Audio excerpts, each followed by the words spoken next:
Just days before my daughter's wedding, I walked into an exclusive tailor shop for a final suit fitting. The owner grabbed me by the shoulders, shoved me into a dark fitting room, and turned the lock from the outside. "Stay exactly where you are, and do not make a sound," he whispered through the wood. I stood in the pitch black, furious and confused, until I heard familiar voices echoing from the showroom. What I heard next froze the blood in my veins. "My name is Frederick. I am 69 years old, and I spent 40 years building a $50 million logistics empire from a single refrigerated truck. I thought my legacy was secure. Before I reveal what happened in that shop, tell me where you are watching from in the comments below. Hit like and subscribe if you believe hard work should never be stolen by greedy hands." I arrived at Antonio's bespoke tailor shop in downtown Chicago to pick up my tuxedo. Antonio and I go back 30 years. We shook hands, but his eyes instantly darted toward the front window. His expression hardened into a mask of pure panic. He grabbed my arm with surprising force and pushed me into the back fitting room. He locked the heavy oak door. I stood in the absolute darkness, my fists clenched, demanding answers in my head. Then the front bell chimed. The loud, arrogant voice that filled the room belonged to Mitchell, the white man my daughter Valerie was supposed to marry this Saturday. Mitchell did not come alone. He brought his parents. They were laughing loudly, treating Antonio's high-end boutique like their own personal living room. Mitchell snapped his fingers, demanding champagne from Antonio while they waited for his alterations. I pressed my ear against the cold plaster. Mitchell's father let out a booming laugh, clinking his glass against his son's. "The plan is flawless," the older man declared. Mitchell agreed with sickening pride. He openly bragged about handing a shady private psychiatrist a thick envelope of cash. In exchange, the doctor had already drafted a fabricated medical report diagnosing me with severe rapid-onset dementia. The papers were signed, sealed, and ready to be filed with the state court on Monday morning, right after the honeymoon flight took off. I stopped breathing. The air in the tiny room felt non-existent. Mitchell's father continued his tirade, his voice dripping with absolute condescension. He mocked my entire life. He told his son that a black man who started out hauling frozen meat on the interstate had no business controlling a $50 million logistics network with over 500 trucks.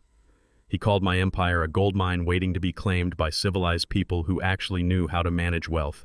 He praised Mitchell for securing the ultimate payday. Mitchell laughed and assured his father that by next week I would be locked away in a high-security psychiatric ward.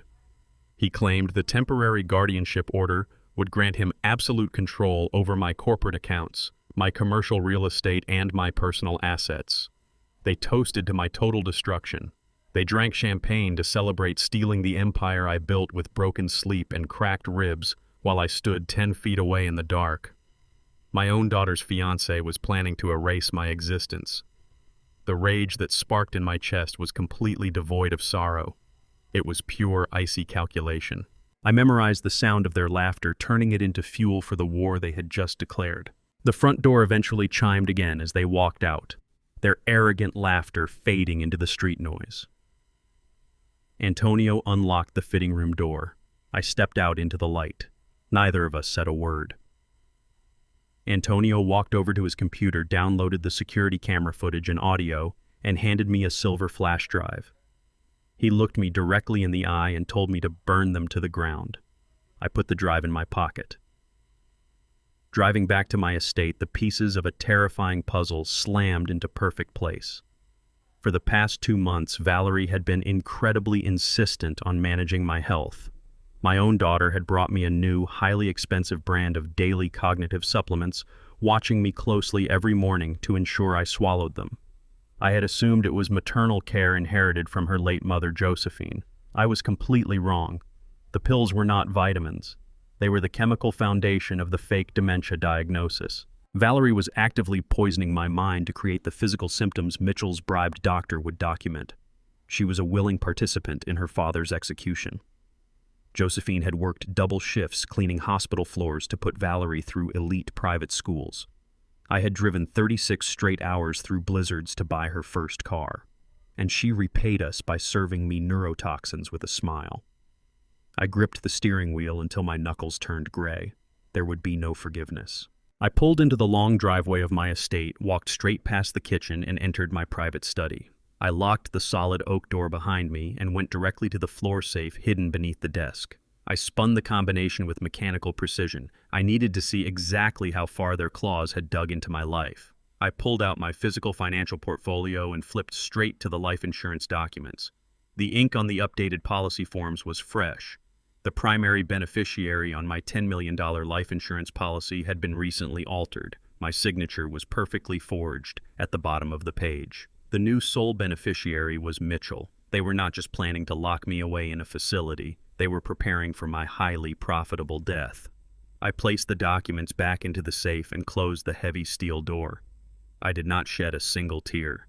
I picked up my phone to dial Jonathan Reed, my most ruthless corporate attorney. The financial war had officially begun, and I was going to ensure they left with absolutely nothing. The smell of roasted garlic and rosemary filled my hallway before the doorbell even finished chiming. Valerie pushed the front door open, balancing a heavy porcelain baking dish against her hip. Mitchell followed right behind her, holding a bottle of cheap Merlot like it was a grand offering. I stood at the end of the corridor, my face a mask of pleasant ignorance. The forged life insurance documents were still burning a hole in my memory from the night before, but I smiled exactly the way a clueless, aging father should. We sat at the dining table. Valerie served the roast chicken with an eager, almost frantic energy. Mitchell poured the wine, avoiding my gaze entirely. He focused on the tablecloth, his hands unusually rigid. Halfway through the meal, Valerie reached into her designer handbag and pulled out a small, unmarked amber prescription bottle. She unscrewed the cap and placed a single chalky white pill next to my water glass. She leaned in, her voice dripping with that manufactured sweetness she had perfected over the last few months. She told me she had consulted a top-tier specialist in the city about my recent memory lapses. According to her, this pill was a revolutionary cognitive supplement, absolutely vital for keeping my mind sharp for her wedding walk down the aisle. I stared at the pill. There were no memory lapses. There was no specialist. I looked up at my daughter, searching her eyes for a flicker of hesitation, a shred of guilt over what she was about to do to her own blood. There was nothing, just cold, expectant calculation. Mitchell stopped chewing and watched me intently, waiting for the poison to go down. I picked up the pill between my thumb and index finger, feeling its powdery texture. I held the white capsule up to the dining room light, acting as if I were struggling to read an invisible imprint on its surface. My hands shook slightly, an intentional tremor I added specifically for their benefit. Valerie urged me to swallow it quickly before the food got cold, her tone masking a sharp underlying impatience. I brought my hand toward my mouth, but at the last exact second I let my fingers spasm. The pill slipped from my grasp, bouncing off the edge of the mahogany table and landing directly on the hardwood floor. Buster, the golden retriever mix I had pulled from a freezing storm drain 5 years ago, was resting right under my chair. Before I could bend down, the dog snapped up the pill in one quick, eager motion. The reaction was not delayed. It was violent and instantaneous. Less than 30 seconds later, Buster let out a sharp, unnatural yelp that shattered the quiet room. His hind legs gave out completely. He collapsed onto his side, his body convulsing in brutal, rigid spasms. Thick white foam erupted from his jaws, spilling uncontrollably onto the expensive rug. His eyes rolled back into his skull as his breathing turned into choked, ragged gasps. Valerie screamed and jumped away from the table, knocking her chair violently backward. She did not rush to help the animal. She backed into the kitchen counter, terrified of the rapid chemical reaction happening right in front of her. Mitchell did not freeze. He moved with the cold, ruthless efficiency of a man covering up a crime scene. He grabbed Buster by the scruff of his neck, dragging the seizing 70-pound animal across the floor without an ounce of hesitation. He kicked the back patio door open with his heavy boot and shoved the dying dog out into the cold night grass. He slammed the glass door shut and wiped his hands on his slacks. He turned back to me, panting slightly, and claimed the dog must have had a sudden massive stroke. He insisted we needed to get me another pill immediately so my medical schedule would not be interrupted. I looked at the smear of toxic white foam on my floor, then at the man preparing to take over my empire. I stood up slowly, letting the facade of the frail old man drop completely. I walked past Mitchell as if he were a ghost, and backed Valerie directly against the marble kitchen island. I did not yell. I kept my voice dangerously low, slicing through the tense air like a razor blade. I asked her if she remembered the smell of bleach on her mother's hands. I reminded her how Josephine worked back-to-back night shifts cleaning the infectious disease wards at the county hospital just to afford the tuition at her elite prep school. Josephine had scrubbed human waste off linoleum floors for years so Valerie could wear pristine uniforms and pretend she was born into old money. I leaned closer, staring into her terrified eyes, demanding to know at what exact point she decided to repay her mother's broken spine by handing her father a concentrated neurotoxin. Valerie's face drained of all color. Her breath hitched in her throat as she realized the mask of the senile old man had completely vanished. I told her I knew exactly what that pill was designed to do to my brain chemistry. I explicitly called her a willing executioner. She broke down instantly. Tears streamed through her expensive makeup as she raised her hands in defense.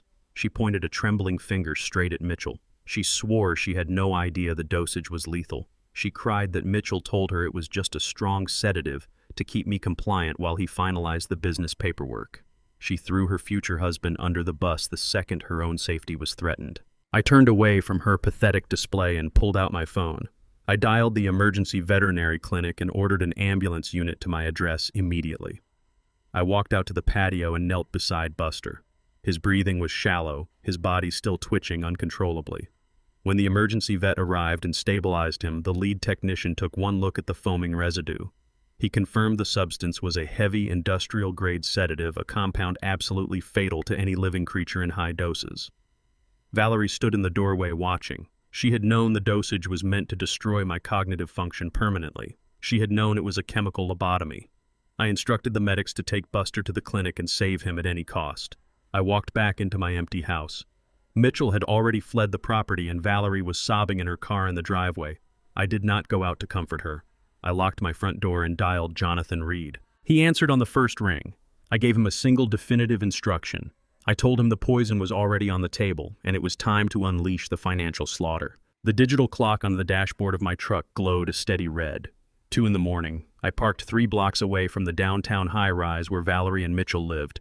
I had paid the $1 million cash down payment on their penthouse as an engagement gift, assuming I was securing my daughter's future. Instead, I had funded the headquarters of my own assassination plot. I walked through the service alley, avoiding the main lobby cameras. The security guards knew me, but tonight I required absolute invisibility. I took the freight elevator to the top floor. I pulled out the emergency spare key Valerie had given me months ago, back when she still pretended to want me in her life. The heavy mahogany door clicked open with a soft metallic thud. The penthouse was completely silent. They were supposedly out celebrating at a pre-wedding VIP party across town. The air inside smelled of expensive cologne and entitlement. I moved through the dark hallway without turning on a single light. My eyes adjusted to the ambient glow of the city skyline pouring through the floor-to-ceiling windows. I walked past the framed engagement photos of Valerie and Mitchell smiling on a yacht. I felt nothing but cold resolve. I bypassed the living room and headed straight for Mitchell's private home office. Valerie had once bragged that Mitchell kept all his brilliant tech startup business plans locked away in this room. I needed to see exactly what kind of empire my future son-in-law was building with my stolen money. The office door was locked, a cheap biometric handle that I bypassed in 10 seconds with a credit card slip. I stepped inside and pulled the blinds shut. Mitchell's personal safe was built directly into the wall behind a pretentious abstract painting. It was a digital keypad model with a mechanical backup override. 40 years ago, before the $50 million logistics empire, I spent my nights fixing busted diesel engines on the side of frozen highways with nothing but a flashlight and a wrench. I know how gears catch. I know how tumblers align. I pressed my ear flush against the cold steel of the safe door and began rotating the override dial slowly. I listened past the ambient street noise, waiting for the distinct heavy click of the internal mechanism. 5 minutes later, the handle gave way.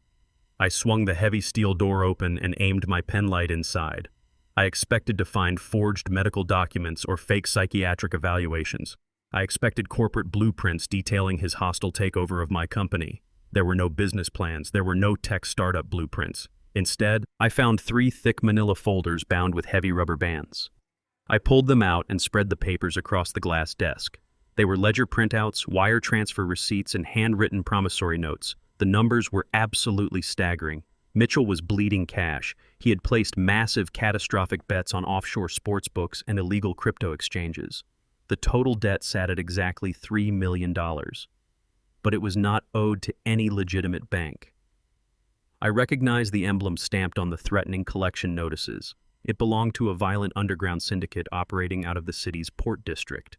I had dealt with their extortion attempts decades ago when I ran my first shipping routes. They do not send collection agencies. They send enforcers who break bones and burn businesses to the ground. There were photos of Mitchell walking to his car taken from a distance. A clear threat. Valerie was not poisoning me to secure a luxurious inheritance. She was poisoning me to pay off a brutal mafia debt to save her fiancé's life. The neurotoxin was a desperate, panicked move by a drowning man. I pulled out my phone and photographed every single page of the ledger. I needed Jonathan Reed to trace these offshore routing numbers immediately. I gathered the original documents and shoved them inside my jacket. I reached to close the steel door of the safe when the heavy deadbolt of the front entrance echoed through the silent apartment. The lock clicked. Voices drifted down the hallway. It was Mitchell. He was loud, stumbling and slurring his words. But the voice laughing alongside him did not belong to Valerie. It was a high-pitched, unfamiliar woman's voice. I shoved the safe door shut and spun the dial to lock it. There was no time to reach the front door. The footsteps were coming directly toward the master bedroom suite attached to the office. I moved with absolute silence, sliding behind the massive oak door of Mitchell's walk-in closet.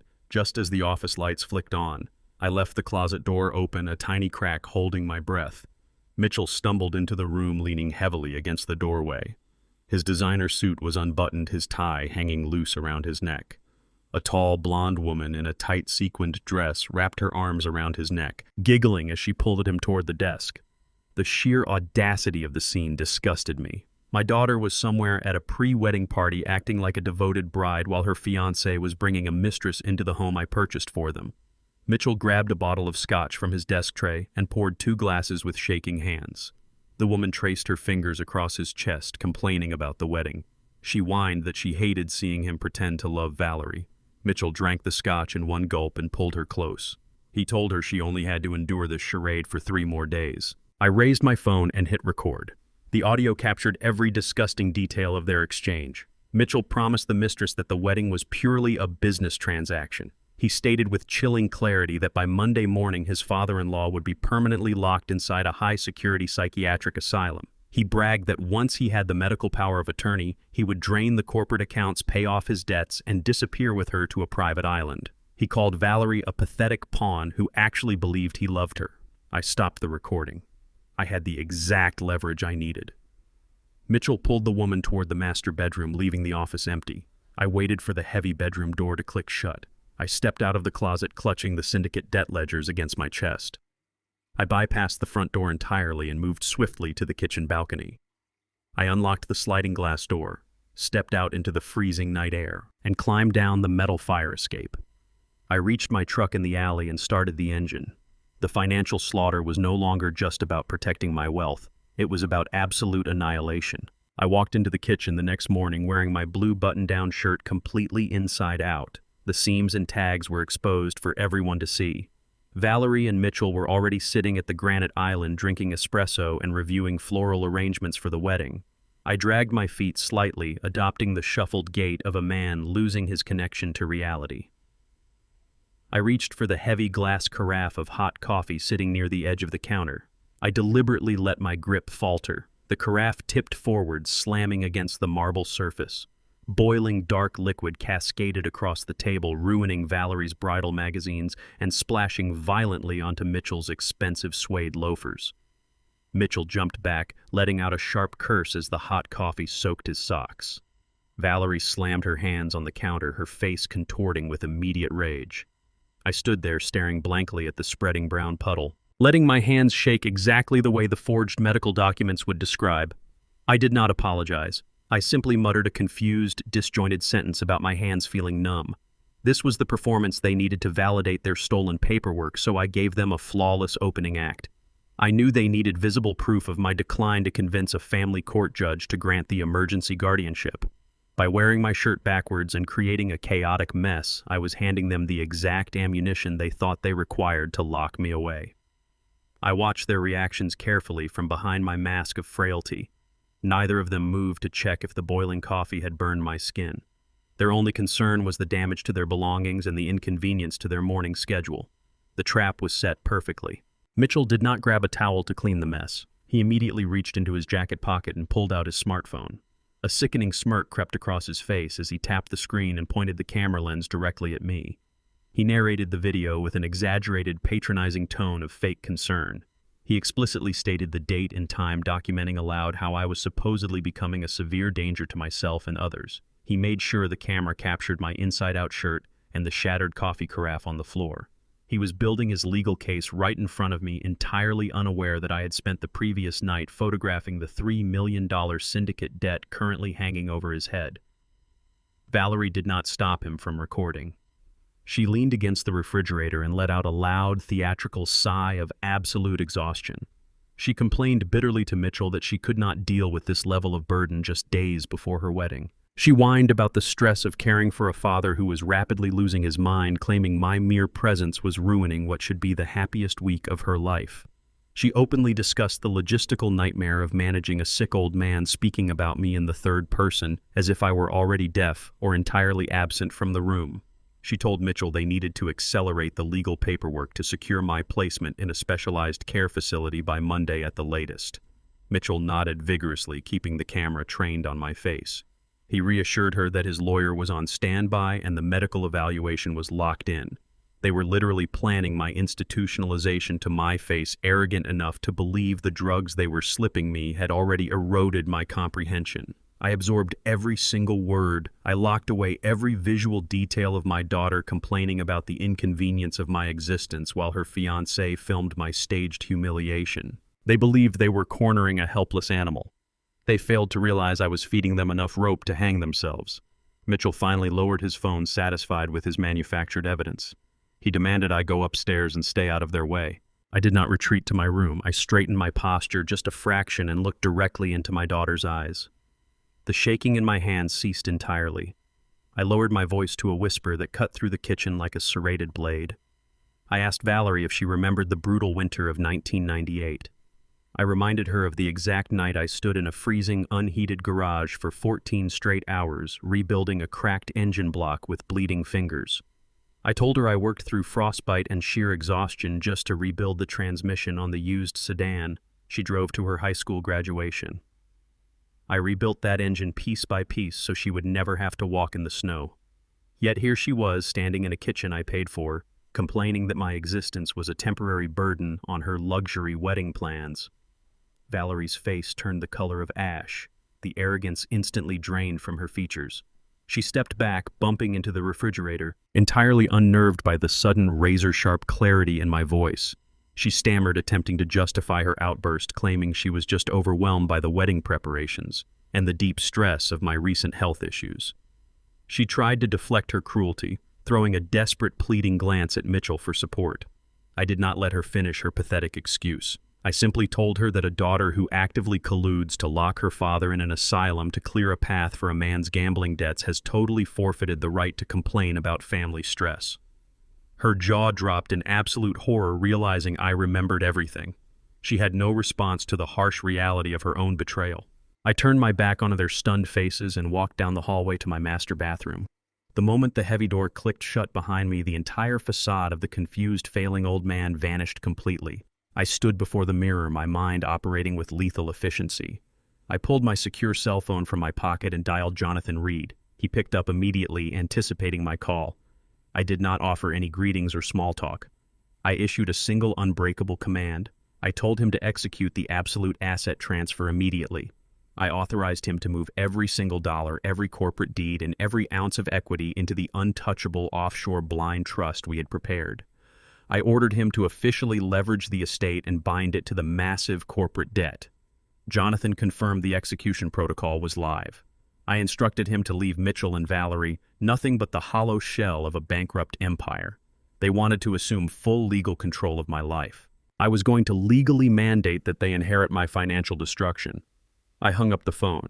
The trap was locked. I arrived at the First Sterling Bank downtown exactly 45 minutes after leaving my house. I bypassed the main teller lines and took the private elevator down to the subterranean vault level. Jonathan Reed was already waiting at the polished steel table inside Vault Room 4. Jonathan is not a man who offers false sympathy. He is a corporate executioner dressed in a bespoke suit. He had represented my logistics firm for 2 decades, dismantling competitors and burying frivolous lawsuits with absolute prejudice. He stood up when I walked in, sliding a thick stack of legal documents out of his leather briefcase. He did not ask how I was feeling. He took one look at my face and knew the time for negotiation was permanently over. The fluorescent lights overhead reflected off the cold steel deposit boxes lining the walls. This room was designed for absolute discretion. It was where empires were silently bought, sold, and buried. I sat down across from him and placed my hands flat on the table. My hands were perfectly steady. The staged tremors from the kitchen were completely gone. Jonathan handed me a gold fountain pen. He stated that the paperwork was drafted the moment I hung up the phone. He confirmed that my instructions were clear and irreversible. I looked at the pen, feeling the weight of 40 years of relentless labor resting in its ink. I was about to erase my visible existence from the financial world. I told Jonathan to walk me through the sequence. I needed to ensure the legal snare had 0 structural flaws. I reminded him that the people hunting me were desperate and heavily motivated by millions of dollars in illegal underworld debt. They would undoubtedly hire forensic accountants to tear my estate apart the second they realized the money was missing. Jonathan adjusted his glasses and assured me that not even the federal government could pierce the armor of the structure he had built over the last 2 hours. Jonathan slid the first heavy stack of contracts across the steel table. I uncapped the pen and began signing my name. With each stroke, I transferred absolute ownership of my $50 million logistics empire into an impenetrable blind trust based in Geneva, Switzerland. The trust was entirely detached from my personal identity. It utilized a labyrinth of offshore shell companies and proxy directors. On paper, I was systematically stripping myself of every single asset I had spent my entire adult life accumulating. I signed away the commercial real estate deeds, the corporate bank accounts, the 500 refrigerated trucks, and all liquid market investments. The ink bonded to the paper, turning my life's work into a financial ghost. Jonathan then pushed the second stack of documents toward me. This was the offensive strike. I was not simply hiding my wealth. I was actively weaponizing my remaining domestic estate. I signed a legally binding agreement taking out a massive, predatory loan against my primary residence and all remaining domestic properties. The loan was valued at $4 million, carrying a brutal compounding high interest rate designed to financially suffocate anyone responsible for its repayment. The funds from this toxic loan were instantly routed directly into the Swiss Blind Trust, disappearing from American soil within seconds. I was deliberately turning my sprawling estate into a radioactive crater of debt. Valerie and Mitchell believed they were inheriting a pristine gold mine. They had spent months counting the millions they assumed would easily fall into their laps the moment the judge struck his gavel. I systematically drained the gold mine and packed the empty tunnels with legal dynamite. Jonathan watched me sign the final page of the domestic loan agreement. He stamped the papers with the official notary seal securing the transaction. The transfer was completely flawless. My logistics empire was now a fortress untouchable by American family courts. My personal estate, the only asset Mitchell and Valerie could legally target with a forged medical power of attorney, was now heavily underwater. I placed the pen down on the steel table. The 40 years of sweat-frozen highways and diesel fumes were safely locked behind international borders. I was officially a destitute man on domestic paper. Jonathan gathered the stamped documents and aligned them neatly into his leather briefcase. He looked across the table and explained the lethal mechanics of the trap I had just activated. He detailed exactly what would happen on Monday morning when Mitchell walked into the family court with his fabricated psychiatric evaluation. The moment Mitchell successfully compelled the judge to grant him emergency medical power of attorney over my estate, the jaws of the trap would snap shut on his neck. Jonathan stated clearly that by assuming legal control of my remaining domestic assets, Mitchell would simultaneously and legally assume full personal liability for the $4 million high-interest loan. The debt was irrevocably attached to the property deed and the estate executor. Mitchell wanted to be the absolute master of my domain. He would instantly become the sole owner of a devastating financial black hole. If he attempted to liquidate the house to pay off his underworld gambling debts, the bank holding the toxic loan would immediately seize the property. He would be left holding absolutely nothing but compounding interest and a massive target on his back from the violent syndicate. There would be no escape clause. There would be no legal loophole to save him. Jonathan placed the final trust confirmation page in front of me. This was the final lock on the vault. I did not hesitate. I did not think about Valerie's childhood or the happy memories we shared in that house. She had burned those memories to the ground the moment she handed me a neurotoxin. I signed the final page with a heavy, definitive stroke. The financial ambush was set in stone. Jonathan locked his briefcase with a sharp click that echoed off the metal walls of the vault. He extended his hand across the table. I shook it firmly. I had entered the bank as a multimillionaire target. I was leaving as a heavily armed ghost. As I turned to leave the underground vault, my cell phone vibrated sharply in my chest pocket. I pulled it out and looked at the screen. It was an automated notification from my home's advanced security system. The silent interior cameras I had installed weeks ago were broadcasting a live, high-definition feed directly to my device. I tapped the screen and watched the silent footage stream from my main hallway. Mitchell was inside my house.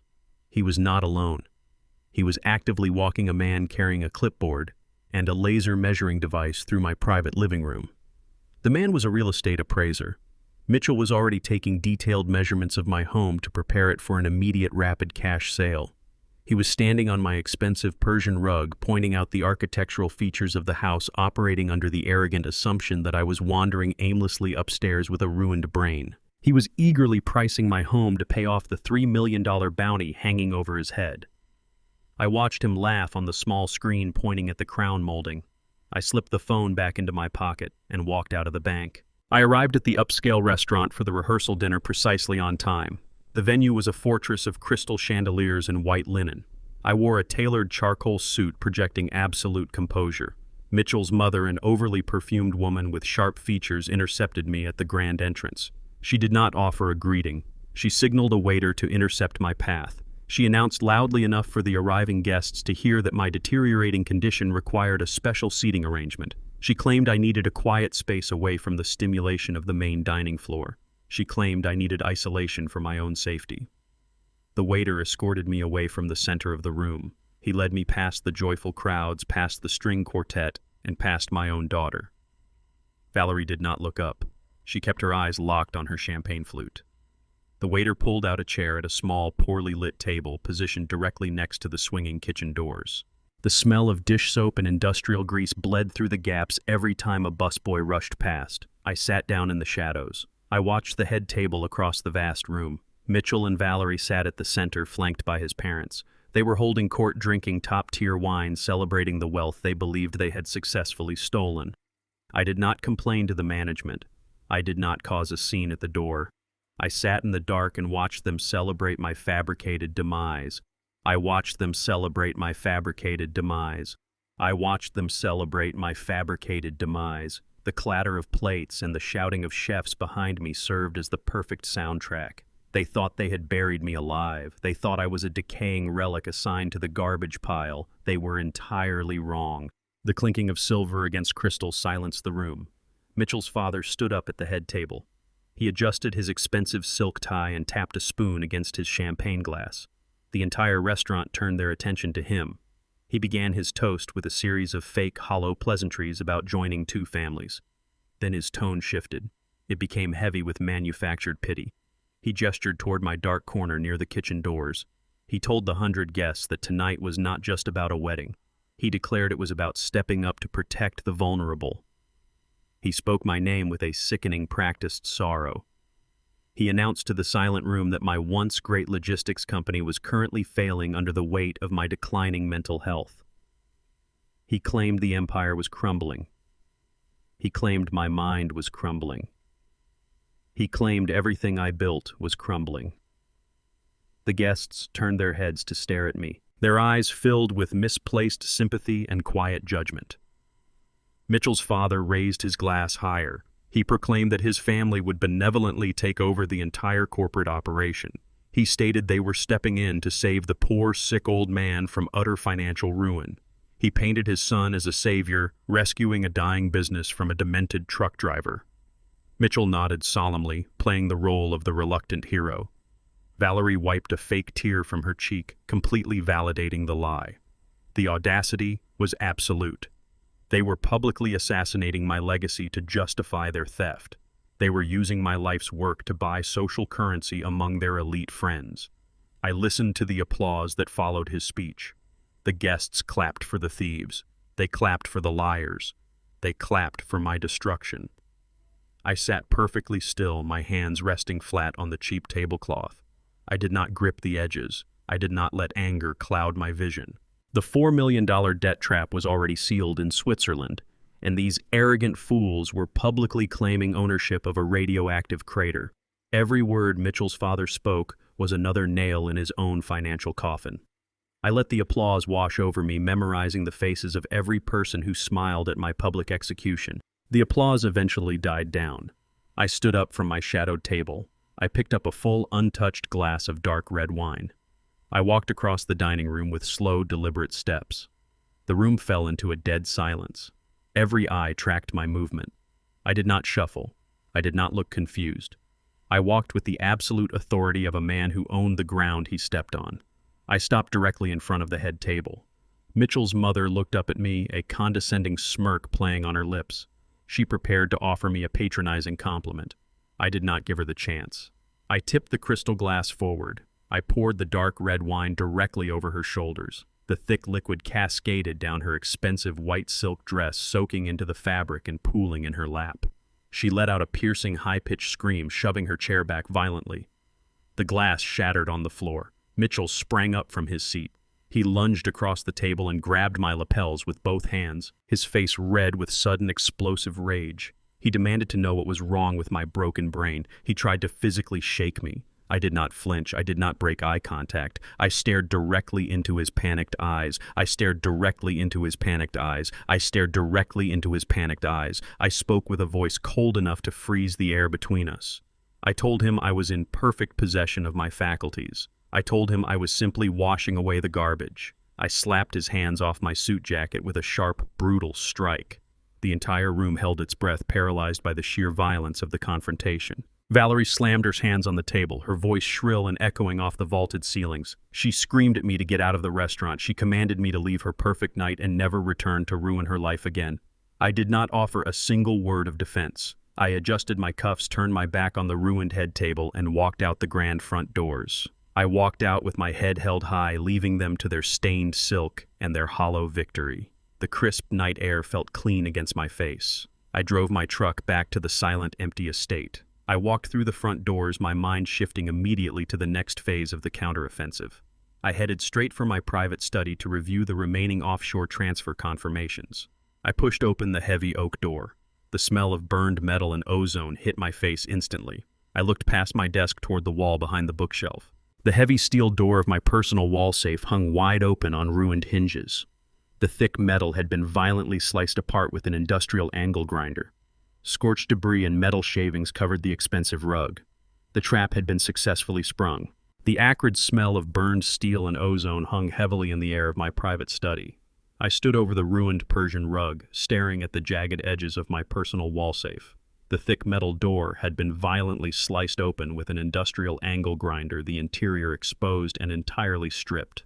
I crouched down, running my bare fingers along the scorched steel. The blistering heat of the cut still radiated into my palm. I aimed my flashlight into the empty cavity, confirming the precise absence of the documents. The original property deeds for the estate were gone. The heavy brass corporate seal was gone. The bait was gone. I did not feel a single trace of violation or panic. I felt the cold, hard satisfaction of a perfectly executed snare. Mitchell believed he had executed a masterstroke of thievery. He believed he was outsmarting an old man with a decaying brain. He stole the bait. He stole the trap. He stole his own destruction.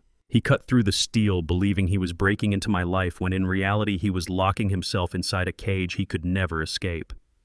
I stood up and kicked a twisted piece of metal shaving across the hardwood floor. He had taken exactly what I left for him to take. The forged dementia diagnosis had given him the temporary arrogance to strike while I was isolated at the rehearsal dinner. He operated with the predictable, sloppy desperation of a man backed into a corner by a $3 million syndicate debt. I walked over to the mahogany desk untouched by the chaos and sat down in the heavy leather chair. The silence of the empty house wrapped around me. I reached into my pocket for my phone.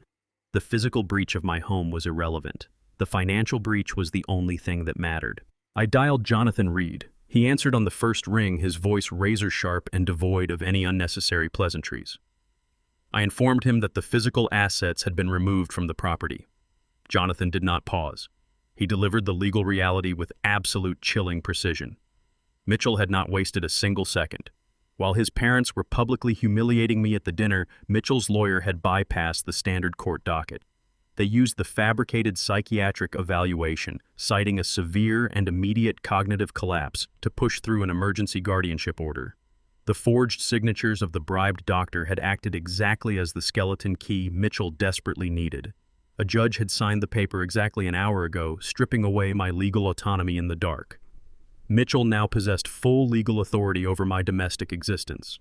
Jonathan's keystrokes echoed rapidly through the receiver as he tracked the digital footprint of my hijacked life. Mitchell had immediately utilized the stolen corporate seal and the original deeds to transfer the absolute ownership of the estate directly into his own name. He moved with panicked speed to secure the collateral he needed to appease the underground syndicate. He secured the house. He secured the title. He secured the lethal debt. Jonathan confirmed the exact moment the property transfer hit the county registry. The second Mitchell claimed the estate, the legal covenant attached to the Swiss blind trust activated automatically. Mitchell was now the sole legally bound owner of a $4 million high-interest corporate loan. The debt was radioactive. It compounded daily. It was entirely inescapable. If he attempted to sell the estate, the holding bank would instantly freeze the transaction and seize the property. He had walked blindly into a financial slaughterhouse. I instructed Jonathan to monitor the syndicate's offshore routing numbers. We needed to know exactly when Mitchell attempted to transfer the non-existent funds. Jonathan confirmed the digital surveillance was locked and active. I ended the call and placed the phone flat on the desk. The crushing weight of the trap had officially snapped shut around Mitchell's throat. The screen lit up again almost instantly. The caller ID flashed Antonio's name. I answered, expecting a routine update on the security footage we had discussed previously. Instead, Antonio spoke with a rushed, breathless urgency, his usual calm demeanor completely shattered. He was standing in the back vault of his boutique, the heavy security doors locked against the street. He told me Mitchell had just barged into the shop, bypassing the closed sign entirely. Mitchell did not bring a tuxedo jacket for a final press. He brought an evening gown. Antonio described the garment with the precise, horrified detail of a master tailor forced to handle stolen goods. It was a custom silk dress, violently heavy, completely encrusted with raw, flawless diamonds. Mitchell demanded emergency overnight alterations. He threw a premium credit card on the glass counter and threatened Antonio with absolute financial ruin if the dress was not perfectly fitted by tomorrow afternoon. The audacity of the demand was staggering. He was treating my oldest friend like a servant, leveraging the power he falsely believed he possessed. Antonio read the name off the printed credit card receipt. The purchase had been authorized under my name using a private wealth account Mitchell had just hijacked with his emergency guardianship order. He was bleeding my accounts dry before the ink on the court order was even dry. Antonio read the exact measurements Mitchell demanded for the alterations. I listened to the numbers, calculating the physical dimensions in my head. The proportions were exact. The intent was undeniable. The measurements did not belong to Valerie. They were entirely wrong for my daughter's frame. They matched the exact build of the blonde woman standing in Mitchell's condo, the mistress. Mitchell was not simply draining my accounts to pay off the mafia. He was using the stolen funds to drape his mistress in diamonds. He planned to parade her at the wedding as a VIP guest, hiding her in plain sight while Valerie smiled at the altar. He was dressing his mistress with my money. He was funding his escape with my money. He was destroying my daughter with my money. I had spent decades building a fortress to protect my family, and this parasite was using my own bricks to crush us. I would not allow him to take another breath thinking he had won. The sheer level of disrespect required an immediate physical response. I told Antonio to keep the dress locked in the back vault and touch absolutely nothing. I ended the call and stood up from the desk. The time for waiting in the shadows was over. I walked out of the study, leaving the ruined safe exactly as it was. I climbed back into my truck, started the heavy diesel engine, and drove straight toward the tailor shop. I parked my truck in the alley behind Antonio's shop, cutting the headlights before the heavy diesel engine died. The street was dead, swept clean by the freezing midnight wind.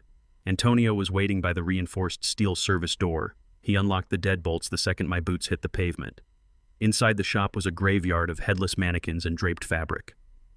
Antonio led me straight to his private cutting table in the back room under a single harsh halogen lamp. The dress lay across the polished wood like a glittering corpse. It was a suffocatingly heavy, floor-length gown cut from midnight blue silk and entirely encrusted with raw, hand-stitched diamonds. The sheer vulgarity of the garment made my stomach turn. Antonio handed me the printed receipt, his hand trembling slightly. He explained that Mitchell had bypassed the standard consultation, slammed the dress onto the counter, and demanded a rush alteration for an unnamed VIP guest. I looked down at the crumpled thermal paper. The last 4 digits of the billing account matched my private wealth portfolio. Mitchell had not just hijacked my medical autonomy with his forged court order, he had instantly liquidated my personal reserves to buy his mistress a massive piece of fabric. He was parading his infidelity on my dime, confident that the man he robbed was too broken to fight back. I traced my thumb over my forged signature at the bottom of the slip. Mitchell was spending money that no longer existed, drawing from a hollowed-out domestic account I had legally strapped to a $4 million anchor just hours prior. Every diamond stitched into that silk dress was purchased with radioactive debt. I folded the receipt and slipped it into my pocket. The financial trap was holding perfectly, but I needed absolute operational control over his next physical movement. I reached into my heavy canvas jacket and pulled out a small leather case holding a microscopic GPS tracker and a high-frequency audio transmitter. Before my logistics empire expanded to 500 trucks, I spent my early 20s doing precision welding on microscopic engine sensors. I know how to embed metal into tight, unseen spaces without leaving a scar. I asked Antonio for his finest silk needle and midnight blue thread. He handed them over, his eyes wide with nervous hesitation. I turned the heavy dress inside out, exposing the complex corsetry and reinforced lining. I found a thick fold of fabric directly beneath the left collarbone, a place where the heavy diamonds would completely mask the hard shape of the transmitter. I threaded the needle with steady, unwavering hands. The fake tremors Mitchell had filmed in my kitchen were entirely absent. I pierced the silk, sliding the tiny black disc deep into the structural padding. I stitched the seam closed with surgical precision, mimicking Antonio's exact stitch length. Within 3 minutes, the bug was completely integrated into the garment. It was physically invisible and structurally seamless. Antonio watched me bite the thread off, wiping a layer of cold sweat from his forehead. He paced the length of the back room, his anxiety practically vibrating off the walls. He stopped and pointed a shaking finger at the dress. He asked why I was going through this elaborate physical espionage. He reminded me that Mitchell had committed grand larceny, credit card fraud, and elder abuse in a single afternoon. He insisted I had enough hard evidence on that flash drive to call the police right now. He wanted me to let the detectives drag Mitchell out of his luxury condo in handcuffs. Antonio argued that a simple phone call to the authorities would end the nightmare instantly. He begged me to let the justice system handle the garbage. I placed the needle back onto the wooden table and smoothed out the altered seam. I looked at my oldest friend, recognizing his genuine concern but wholly rejecting his narrow, localized strategy. I looked at Antonio and explained the fundamental flaw in his logic. I reminded him of the early days of our businesses when ruthless competitors tried to run my single truck off the road and burn his shop to secure local monopolies. I told him that handing Mitchell over to the police tonight would only result in a comfortable temporary arrest. Mitchell would make a single phone call to his arrogant parents. They would drain their retirement funds to post his bail by sunrise. He would hire an aggressive defense attorney, manipulate the court with his forged medical documents, and drag the legal proceedings out for years. An arrest is merely an interruption. It is a temporary inconvenience for a man with deep resources and a complete lack of morality.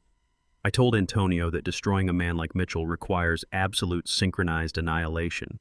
You do not just take away his freedom. You must dismantle his entire reputation, obliterate his finances, and crush his family's pride simultaneously. You must force the very people who enabled his cruelty to watch their own empires burn to ashes. I had built a $50 million fortress from the ground up, and I understood exactly how to break a foundation so it could never be rebuilt. Calling the police now would give Mitchell a chance to mount a defense. I needed him to walk into his own wedding completely blinded by his own arrogance. I needed him standing at the altar believing he had stolen the world right before the floor collapsed beneath his feet. I picked up my phone and opened the tracking application. The digital map synced instantly. The trap was armed and mobile. I activated the audio receiver. A sharp burst of static crackled through my phone's speaker before settling into a crystal-clear transmission. The bug was functioning perfectly. Mitchell must have already retrieved the dress from the shop's courier service. I heard the distinct clinking of wine glasses and the muffled, heavy bass of the condo's sound system. Then Mitchell's voice bled through the speaker. He was laughing a cruel, triumphant sound that echoed off his luxury walls. The mistress giggled loudly, asking him if the dress looked expensive enough to outshine the bride. Mitchell assured her it cost more than Valerie's entire wedding budget. The conversation quickly shifted from vanity to absolute malice. Mitchell promised the mistress that she only had to tolerate Valerie's presence for one more day. He stated clearly that by Monday morning the old man would be permanently committed and Valerie would be legally severed from the estate.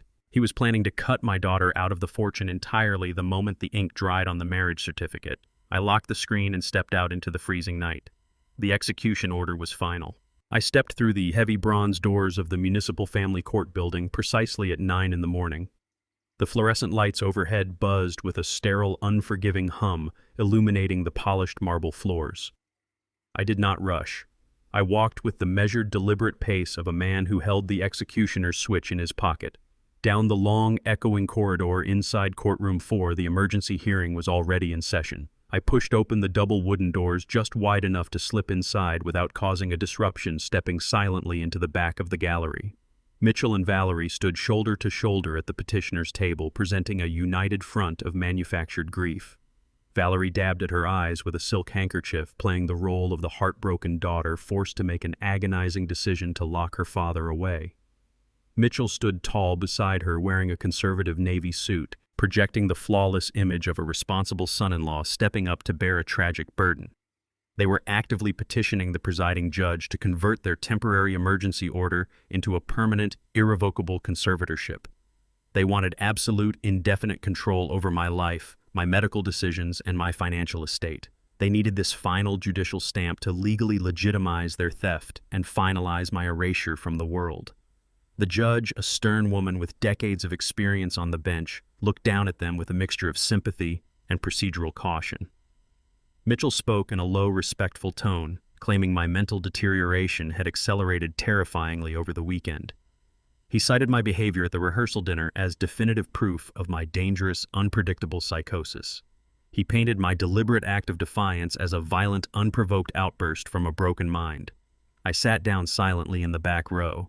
I folded my hands in my lap and watched them build their perfect, fragile house of cards. Mitchell's attorney stepped forward. He was a slick, high-priced litigator funded entirely by the money Mitchell had siphoned from my domestic accounts.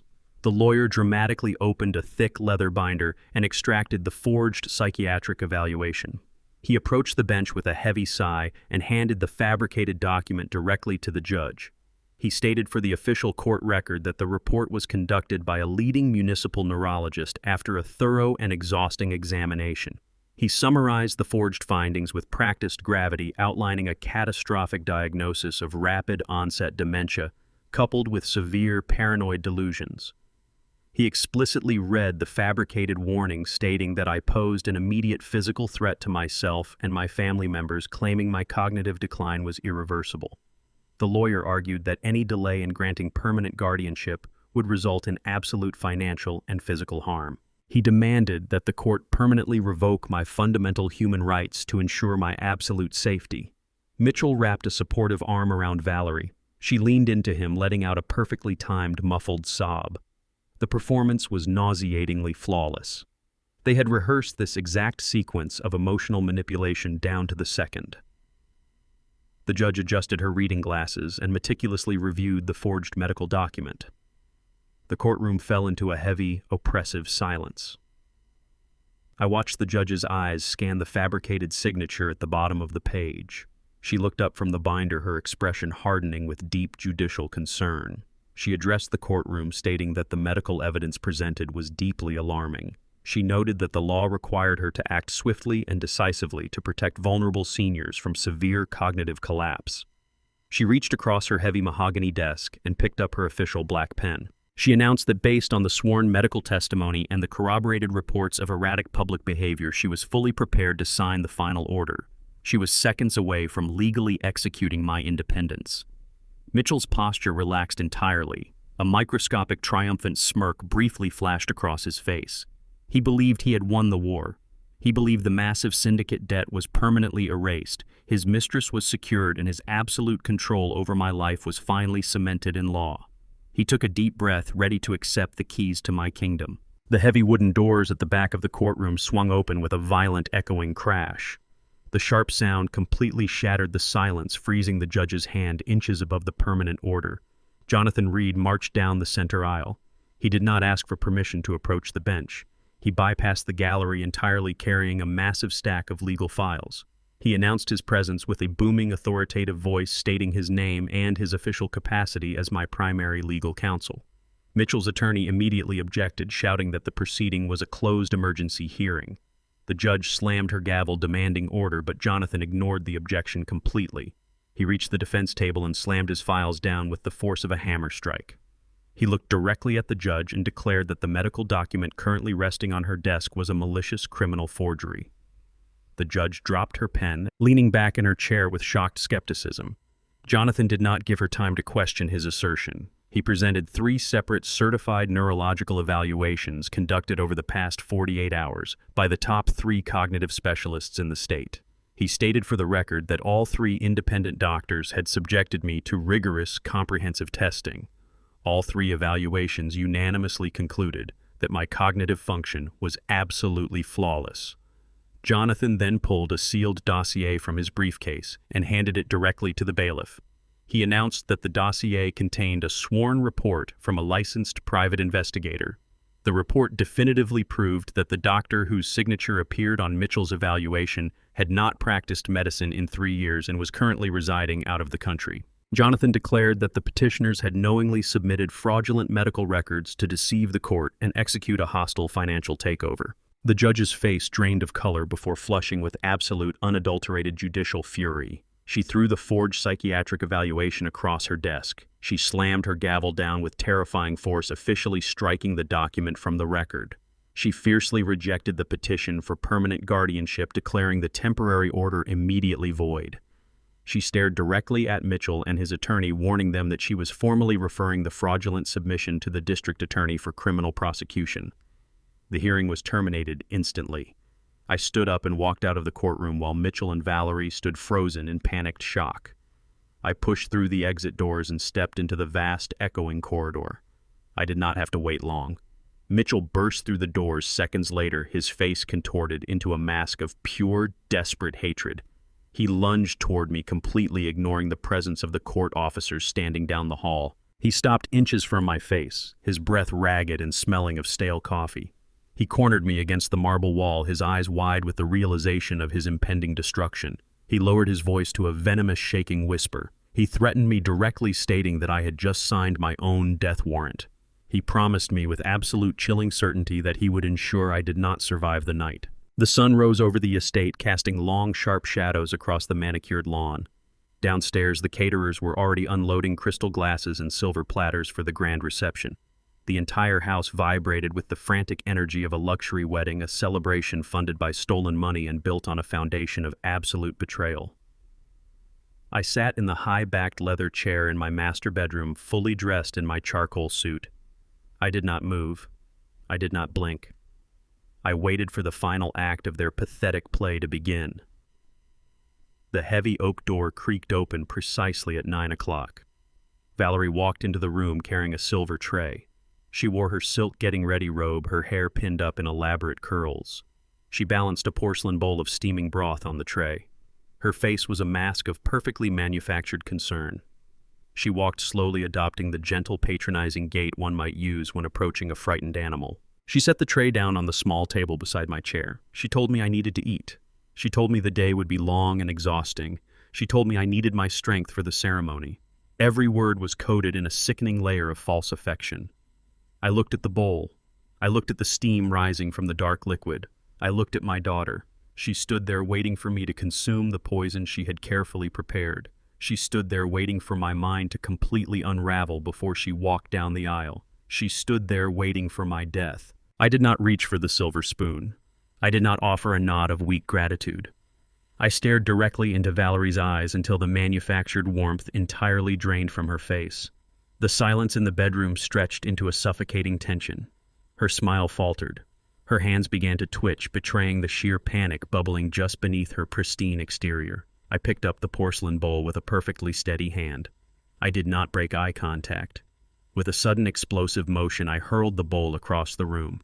The porcelain shattered against the expensive floral wallpaper. The steaming, dark liquid rained down onto the thick, imported wool carpet. Valerie flinched, letting out a sharp gasp of shock, stepping back toward the heavy oak door. I did not let her retreat. I stood up and ordered her to look at the floor. I commanded her to look at the exact spot where her toxic concoction had landed. The liquid was not simply soaking into the fabric, it was actively destroying it. A violent, hissing chemical reaction began to consume the wool fibers. Thick, acrid white smoke rose from the carpet, filling the bedroom with the horrific stench of melting synthetic fibers and burned chemicals. The dark broth bubbled and boiled, eating a ragged, blackened hole straight through the expensive rug and biting into the hardwood floor beneath.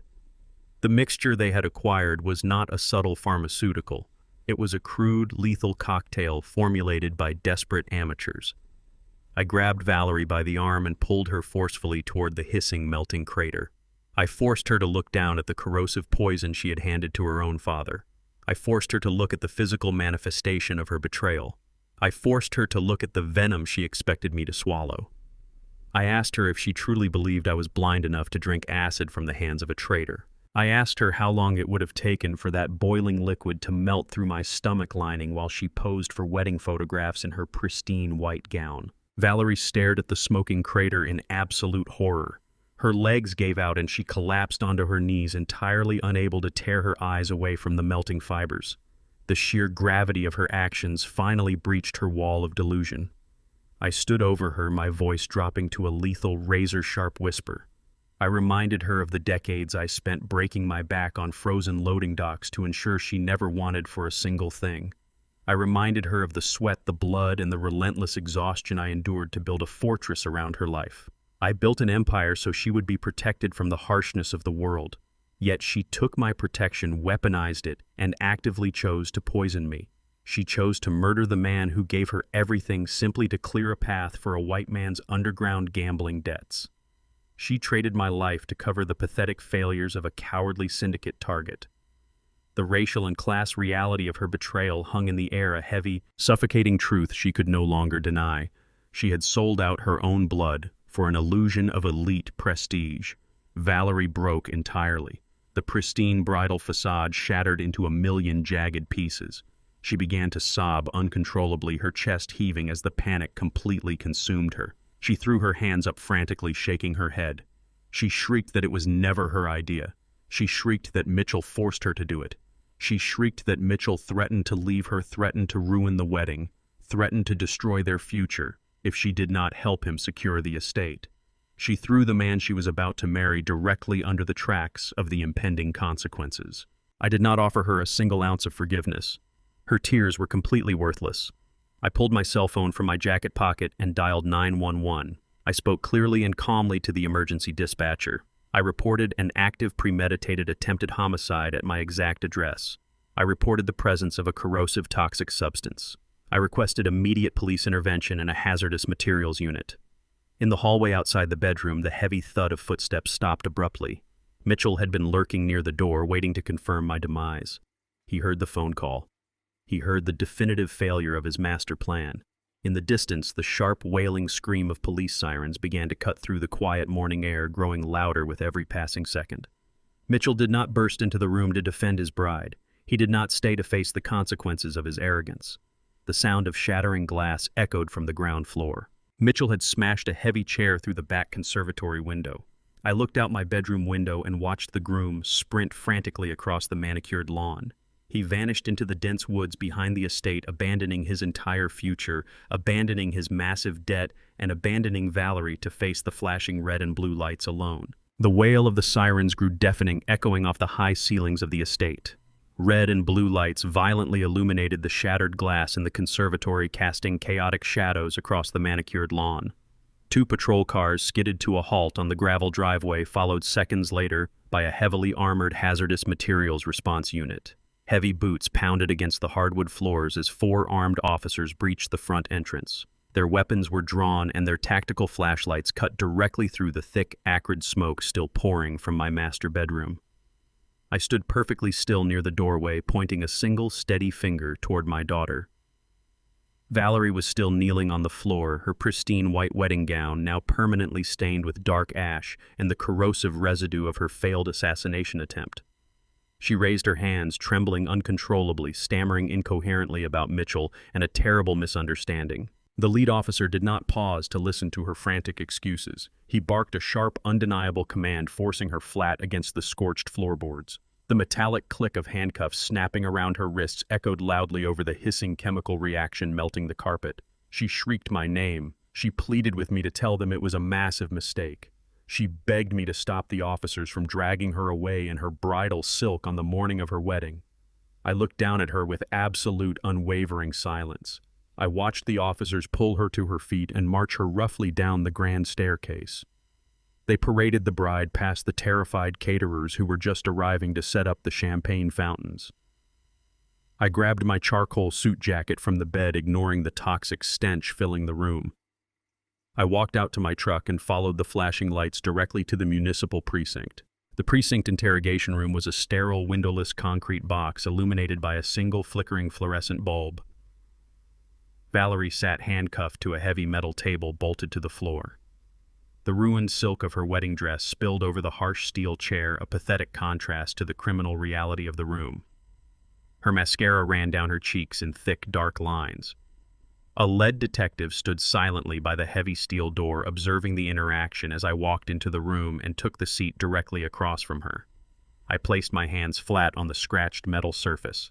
Valerie instantly launched into a desperate, weeping monologue. She claimed absolute ignorance. She swore on her life that Mitchell handed her the bowl of broth and told her it was a traditional family remedy to soothe my nerves before the wedding. She insisted she had absolutely no idea the liquid contained a deadly corrosive neurotoxin. She painted herself as the ultimate victim, a naive, trusting bride completely manipulated by a monster who wanted to steal her father's fortune. I let her speak. I let her dig the hole as deep as her pathetic lungs would allow. When she finally ran out of breath, sobbing dramatically into her bound hands, I reached into my jacket pocket. I pulled out a small black digital recording device. I placed it gently on the center of the metal table. The detective leaned forward, his eyes locking onto the device. I pressed the playback button. The audio was crystal clear. It was a recording I captured weeks ago using the microscopic transmitters I had embedded in the kitchen cabinetry. Valerie's own voice filled the concrete room. She was not a victim in the recording. She was the primary architect. The audio captured her actively mixing the toxic chemicals. Her recorded voice complained about the acidic smell of the poison, while callously calculating exactly how many hours it would take for my heart to stop. She enthusiastically discussed the impending life insurance payout and the immediate liquidation of the estate to cover Mitchell's gambling debts. The recording echoed off the concrete walls, an undeniable, damning confession of premeditated murder. The color completely drained from Valerie's face. Her jaw dropped and the frantic sobbing ceased instantly. She stared at the small black device as if it were a loaded weapon. The absolute silence that followed the recording was the sound of her entire life ending. Valerie scrambled against the heavy metal table, the handcuffs rattling violently against the steel hook. The irrefutable evidence of her own voice stripped away her last remaining defense. She abandoned the lies and pivoted immediately to emotional manipulation. She begged for mercy, tears streaming down her face as she deliberately invoked the memory of her late mother. She cried out that Josephine would never allow this to happen. She pleaded with me to forgive her for the sake of the woman who gave her life. She sobbed that Josephine would want us to remain a family, despite the terrible mistakes she had made. My vision narrowed. The very mention of my late wife's name from her treacherous mouth felt like a physical blow. I leaned across the table, cutting off her pathetic wailing with a voice completely devoid of human warmth. I told her exactly what her mother would think. I stated with absolute ice-cold certainty that Josephine would spit on the arrogant, greedy woman sitting across from me. I reminded her that her mother scrubbed floors and wore second-hand coats for decades so Valerie could attend elite schools and wear designer dresses. Josephine sacrificed her health to build the foundation of the empire Valerie had just tried to steal with a bowl of poison. I leaned closer, ensuring every word carved itself permanently into her memory. I declared that she was no longer my daughter. I legally and emotionally disowned her in that windowless room. I told her that she would spend the best years of her life locked inside a concrete cell, entirely forgotten by the man who built her world. I stood up, pushing my chair back with a sharp scrape against the linoleum floor. I did not look back as she began to scream. I stepped out of the interrogation room and into the bustling precinct hallway, breathing in the smell of stale coffee and damp paperwork. My cell phone vibrated violently in my pocket before the heavy steel door even clicked shut behind me. I pulled the device out and saw Jonathan Reed's encrypted number flashing on the screen. I answered the call, walking briskly toward the precinct exit. Jonathan did not waste a single breath on pleasantries. He delivered the final piece of the tactical puzzle with lethal efficiency. Mitchell had successfully utilized the stolen corporate seal and the forged property deeds he seized earlier. Operating in a state of absolute panic after fleeing the estate, Mitchell had finalized a massive high-interest loan directly from the criminal syndicate hunting him. He leveraged the entire assumed value of the domestic properties to secure an immediate untraceable cash wire. Jonathan confirmed the syndicate had approved the transaction and released the funds, permanently locking Mitchell into the radioactive debt trap. The radar embedded in the diamond dress showed his exact coordinates, moving at high speed down the interstate. Mitchell was heading straight for the international airport. The final execution required my immediate physical presence. Jonathan Reed had the federal agents waiting in a secure conference room at the local field office by the time my truck pulled into the parking lot. We did not waste a single second on introductions. I walked straight to the long metal table and dropped the digital dossier Jonathan had compiled over the last 48 hours. The lead agent, a hardened veteran named Carter, opened the files. We presented the irrefutable evidence of Mitchell's corporate fraud. We laid out the bank transfers, the fabricated medical evaluations, and the unauthorized use of my corporate seal. But the domestic theft was merely the appetizer. Jonathan pulled up the offshore routing numbers I had instructed him to monitor. He explicitly connected Mitchell's newly acquired $4 million loan directly to the international underworld syndicate the FBI had been actively hunting for a decade. Mitchell had not simply stolen from an old man. He had actively engaged in massive, high-level money laundering for a known criminal enterprise. Agent Carter stared at the glowing routing numbers on the screen. The sheer scale of the financial violation instantly escalated the situation from a local family dispute to a top-tier federal crime. Mitchell had tied his forged guardianship order to an international mafia banking network. He had handed the federal government the exact transactional data they needed to freeze the syndicate's local operations. Carter immediately ordered his tactical team to gear up. He declared Mitchell a high-value flight risk. I provided Carter with the live tracking interface linked to my phone. I showed him the blinking red dot moving steadily toward the international departure terminal. The GPS transmitter I had sewn into the diamond silk dress was broadcasting a flawless, uninterrupted signal. The federal net was fully armed and ready to drop. Mitchell stood at the first-class boarding gate of the international terminal, completely blinded by his own perceived invincibility. He was wearing a fresh linen suit holding 2 expedited tickets to a non-extradition sanctuary. The blonde mistress stood clinging to his arm. She was wearing a heavy trench coat over the custom diamond dress, entirely unaware that she was functioning as a walking, high-frequency federal beacon. Mitchell checked his gold watch, smiling down at her, likely whispering promises of endless stolen wealth and syndicate protection. He believed the forged guardianship papers had bought him permanent immunity. He believed he had successfully discarded my daughter, robbed my estate, and outsmarted the world. He failed to notice the subtle shift in the terminal's atmosphere. He failed to see the plainclothes officers quietly sealing off the boarding bridges and securing the emergency exits. The tracker embedded beneath the mistress's collarbone fed their exact, pinpoint coordinates directly to Agent Carter's strike team. The operation moved with terrifying silent efficiency. As the gate attendant announced the final boarding call for their flight, the illusion of Mitchell's victory violently shattered. Heavily armed federal agents poured out of the service corridors and adjacent boarding tunnels, swarming the departure lounge in a synchronized wave of black tactical gear. Commuters screamed and scattered, dropping their luggage to clear the blast radius. Mitchell froze, his arrogant smile dissolving into a mask of pure, unadulterated panic. He dropped his leather carry-on bag and instinctively shoved the mistress forward to use her as a human shield. The cowardly maneuver achieved absolutely nothing. 2 agents tackled him simultaneously, driving their shoulders into his chest with enough force to knock the breath entirely out of his lungs. They wrestled him away from the boarding podium, entirely ignoring his frantic, breathless demands for his lawyer. The mistress shrieked hysterically as female officers stripped the heavy trench coat from her shoulders, exposing the glittering stolen diamonds to the harsh airport lighting. Mitchell kicked and thrashed against the polished marble floor, screaming that he possessed full legal authority over the funds. He shouted that he was a legitimate corporate executor. The agents did not entertain his pathetic legal fantasies. They dragged him upright by the collar of his expensive suit, his feet scrambling uselessly against the slick floor. The trap had closed exactly as I engineered it. The agents slammed Mitchell face first against the reinforced glass of the terminal window. The heavy steel handcuffs clicked shut around his wrists with a sharp, absolute finality. I stood calmly on the opposite side of the security barrier, watching his destruction unfold exactly as I had orchestrated it. I did not raise my voice. I did not gloat. I simply let the reality of his total failure crush him. Mitchell turned his head against the cold glass. He saw me standing there in my charcoal suit, completely untouched by the mental decay he had so confidently sworn to the family court. His eyes widened in absolute horror. The color drained from his face as the lethal geometry of my counterstrike finally materialized in his mind.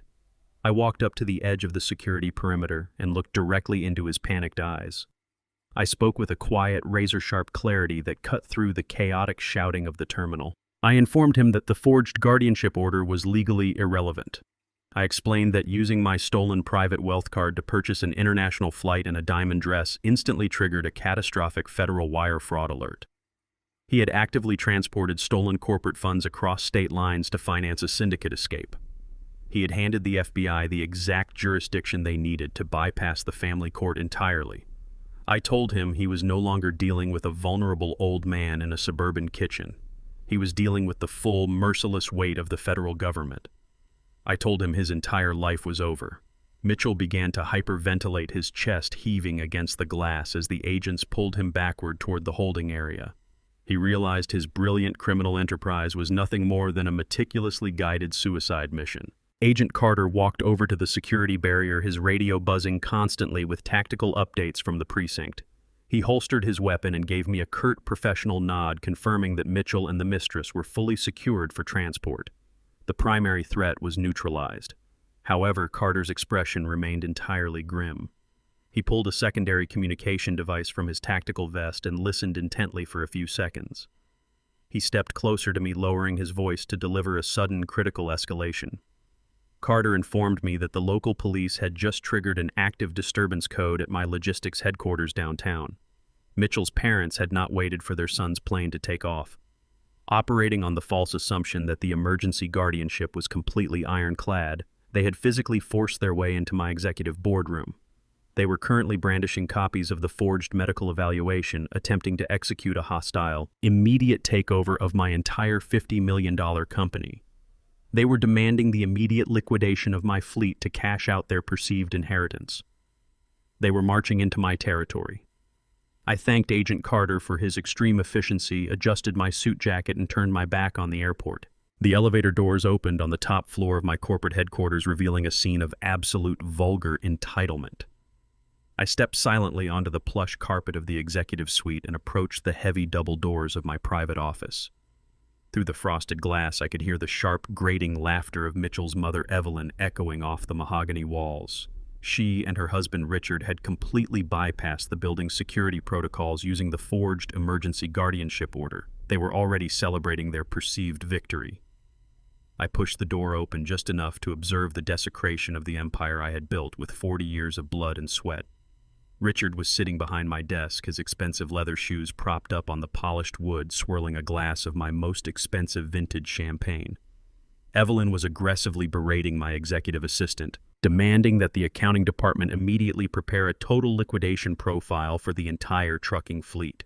She insulted the assistant's intelligence, threatening to terminate the entire administrative staff by the end of the business day if her demands were not met. They behaved exactly like conquering warlords who believed they had successfully plundered a defenseless kingdom. They viewed my life's work simply as a massive cash reservoir to fund their country club lifestyle and erase their son's pathetic financial failures. They were entirely confident that the forged medical documents made them the absolute unquestionable rulers of my estate. They did not notice me standing in the doorway. They were too busy dividing the spoils of a war they had already definitively lost. I pushed the heavy wooden doors wide open and stepped fully into the room. The sharp click of the latch cut right through Evelyn's arrogant tirade. She froze, turning slowly to face me. Richard's feet dropped from my desk with a heavy thud, his champagne spilling across the polished mahogany surface. He scrambled to sit upright, his face completely draining of color as he stared at the man he believed was currently locked securely inside a psychiatric ward. I did not yell. I did not demand that they vacate my chair. I walked calmly across the expansive room, my footsteps entirely silent against the thick carpet. I reached into the breast pocket of my charcoal suit and extracted a single heavily stamped legal file. I placed the master ownership transfer document directly in the center of the desk, perfectly aligned between Richard's trembling hands. I looked down at them with absolute clinical detachment. I informed them that the forged medical evaluation they used to breach my building had indeed successfully transferred corporate executive power into their names. They had officially legally claimed ownership of the entire enterprise just moments ago. Richard attempted to regain his composure, puffing out his chest and stammering that they possessed a court order granting them absolute financial control. He insisted I had no authority to stop their liquidation protocol. I simply nodded in agreement. I told him he was absolutely correct in his assessment. I explained that by utilizing the forged guardianship documents to force a hostile corporate takeover, they had officially assumed total legal responsibility for the company's liabilities. I tapped my finger against the thick file resting on the desk. I revealed the brutal reality of their prize. The logistics company they had just stolen was currently carrying a massive $4 million federal tax debt. I had deliberately restructured my corporate holding entities weeks ago, isolating all toxic operational debt into this specific municipal branch while moving the actual wealth into untouchable offshore trusts. They had not stolen my fortune. They had aggressively broken into a burning building and legally chained themselves to the radiator. Evelyn stared at the transfer document, her jaw trembling violently as the gravity of the situation began to crush her. She denied the reality screeching that a tax debt belonged strictly to the corporate entity and could not possibly affect their private wealth. I looked at her with a profound, terrifying calm.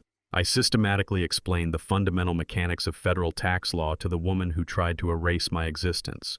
I told them that when an individual executes a hostile corporate takeover using forged judicial documents, the corporate veil of protection is instantly and irrevocably pierced. The Internal Revenue Service does not simply forgive $4 million in unpaid federal taxes. When the corporate entity inevitably defaults, the federal government immediately targets the executive officers who signed the ownership transfer. Richard's hands began to shake so violently that his crystal champagne glass clattered against the mahogany desk. I leaned forward, ensuring my voice penetrated the absolute core of their mounting panic. I stated clearly that by forcing their way into my office and presenting those fraudulent papers to my legal department, they had personally signed as the primary guarantors of the debt. They had legally volunteered to absorb every single penny of the $4 million. They had intended to steal my life's work to finance their arrogant lifestyle, but instead they had legally volunteered to be crushed by my manufactured liabilities. I watched the realization completely extinguish the light in their eyes. The fortune they thought they had secured was a meticulously designed mirage.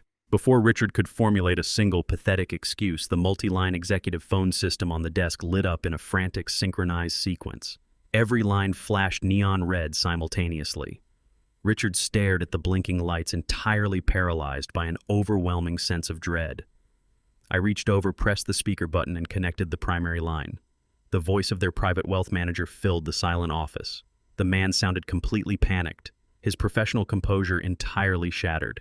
He informed Richard and Evelyn that federal agents from the Internal Revenue Service had just executed an emergency asset freeze. Every single personal bank account, every offshore retirement fund, and the deeds to their luxury properties had been instantly seized to satisfy the corporate tax liability they had just assumed. The manager stated that their credit lines were entirely zeroed out. They were completely bankrupt. I reached down and ended the call, severing the connection with a sharp click. I looked at the two arrogant individuals who had conspired to destroy my life. I told them their son was currently sitting in federal custody and they no longer possessed the resources to afford a lawyer. I turned my back on them and walked out of the office. The oppressive silence in the executive office broke under the weight of Richard's sudden, violently sharp gasp. The man who had been swirling my vintage champagne seconds ago now clutched his chest, his face turning an ashen, sickly gray. His legs simply stopped functioning. He slid out of my heavy leather chair and collapsed onto the polished hardwood floor, his expensive suit wrinkling as his knees hit the ground. Evelyn followed him down. The polished, aristocratic venom completely evaporated from her features, entirely replaced by the raw, animalistic terror of absolute poverty. She dropped her designer handbag, crawled across the Persian rug, and desperately grabbed the hem of my trousers. She began to beg. The high society matriarch who had just threatened to fire my entire administrative staff was now sobbing uncontrollably on her hands and knees. She pleaded with me to reverse the paperwork. She swore they had no idea about the debt, claiming Mitchell had misled them, and that they were innocent victims of their son's ambition. Richard crawled forward, his hands trembling as he reached for the master ownership transfer document still resting on the desk. He babbled frantically, offering to sign the company back over to me immediately, offering to walk away and never speak to my family again. He promised to disappear if I just called the federal agents and stopped the asset seizure. I looked down at the two pathetic figures groveling at my feet. I did not step away. I did not offer them a single word of comfort. I let them fully experience the suffocating, crushing gravity of the financial guillotine they had eagerly pulled down upon their own necks. They were begging for a mercy they had actively conspired to deny me. I reached into my jacket pocket and retrieved a small silver digital remote. I pointed it toward the integrated surround sound system built into the mahogany ceiling of my office. I pressed a single button. The room instantly filled with the crisp, amplified audio of their own voices. It was the recording captured by the discreet security microphone inside the VIP fitting room of Antonio's bridal boutique exactly 2 weeks prior. Richard's recorded voice boomed through the office, dripping with elite arrogance, casually referring to me as an uneducated street rat who had gotten lucky. He laughed about how easily they were going to siphon my fortune to fund their European investments. Evelyn's recorded voice followed immediately, sharp and calculating. She explicitly outlined their strategy to have me locked inside a state-funded psychiatric ward. She complained about the color of my skin, stating that it was a tragedy her pure-blooded son had to marry into my lineage just to secure a financial bailout. She gleefully described the sanitized cage they planned to lock me in, calculating the exact month they would pull the plug on my life support to finalize the inheritance. The recording echoed relentlessly off the corporate walls. Richard and Evelyn froze on the floor, their desperate sobbing entirely silenced by the undeniable broadcast of their own malice. I looked down at Evelyn, quoting her exact words back to her. I asked her how it felt to know that the uneducated street rat had successfully engineered her absolute financial annihilation. I reminded her of the sanitized cage she wanted to lock me inside, assuring her that the federal penitentiary waiting for her would be far less comfortable. I told Richard that his pure-blooded son was currently sobbing in federal custody, permanently chained to a criminal syndicate debt that would hunt him for the rest of his miserable life. I forced them to listen to the looping audio of their own racism and greed. I weaponized their exact hatred and used it to sever their final desperate threads of hope. I pressed the button on the remote, killing the audio playback, and plunged the office back into a suffocating, heavy silence. I reached over to the intercom on my desk and pressed the direct line to the ground floor security hub. I ordered the head of my tactical detail to send a 4-man extraction team to my office immediately. Evelyn shrieked, clutching my desk, refusing to accept that her reign of terror was officially terminated. Richard tried to stand, attempting to salvage a microscopic fraction of his dignity, but his legs trembled too violently to support his weight. The heavy double doors swung open and 4 broad-shouldered security contractors marched into the room. They wore dark suits and earpieces, projecting an aura of absolute, uncompromising force. I pointed to the 2 trespassers sobbing on my floor. I explicitly instructed the guards to physically remove them from the premises. I ordered the team to escort them directly out the front doors and onto the public sidewalk. I specified that they were not allowed to take the champagne, they were not allowed to take the corporate files, and they were not allowed to make a single phone call from my building. They were leaving with absolutely nothing but the clothes currently resting on their backs. The guards moved with clinical, emotionless efficiency. They grabbed Richard by the arms, hauling him forcefully to his feet, ignoring his pathetic demands to speak to his lawyer. 2 other guards hoisted Evelyn from the rug. She kicked and thrashed, screaming a barrage of obscenities that echoed down the executive corridor as they dragged her toward the freight elevator. I stood by the window and watched them get unceremoniously dumped onto the concrete pavement outside. They stood on the curb, completely stripped of their wealth, their power, and their pride. I turned away from the window, adjusting the cuffs of my suit. The immediate threat was permanently neutralized, and the fortress I had built was fully secure. My cell phone vibrated sharply against my chest. I pulled it out, expecting a final status update from Jonathan regarding Mitchell's federal processing. Instead, the caller identification displayed the main dispatch number for the County Memorial Hospital. I answered the call, my breathing steadying as I prepared for administrative fallout. A trauma surgeon spoke rapidly on the other end of the line. The sterile, clinical tone of his voice instantly shifted the atmosphere in the room. He informed me that Valerie had been rushed to the emergency department from the municipal precinct, holding cells exactly 20 minutes ago.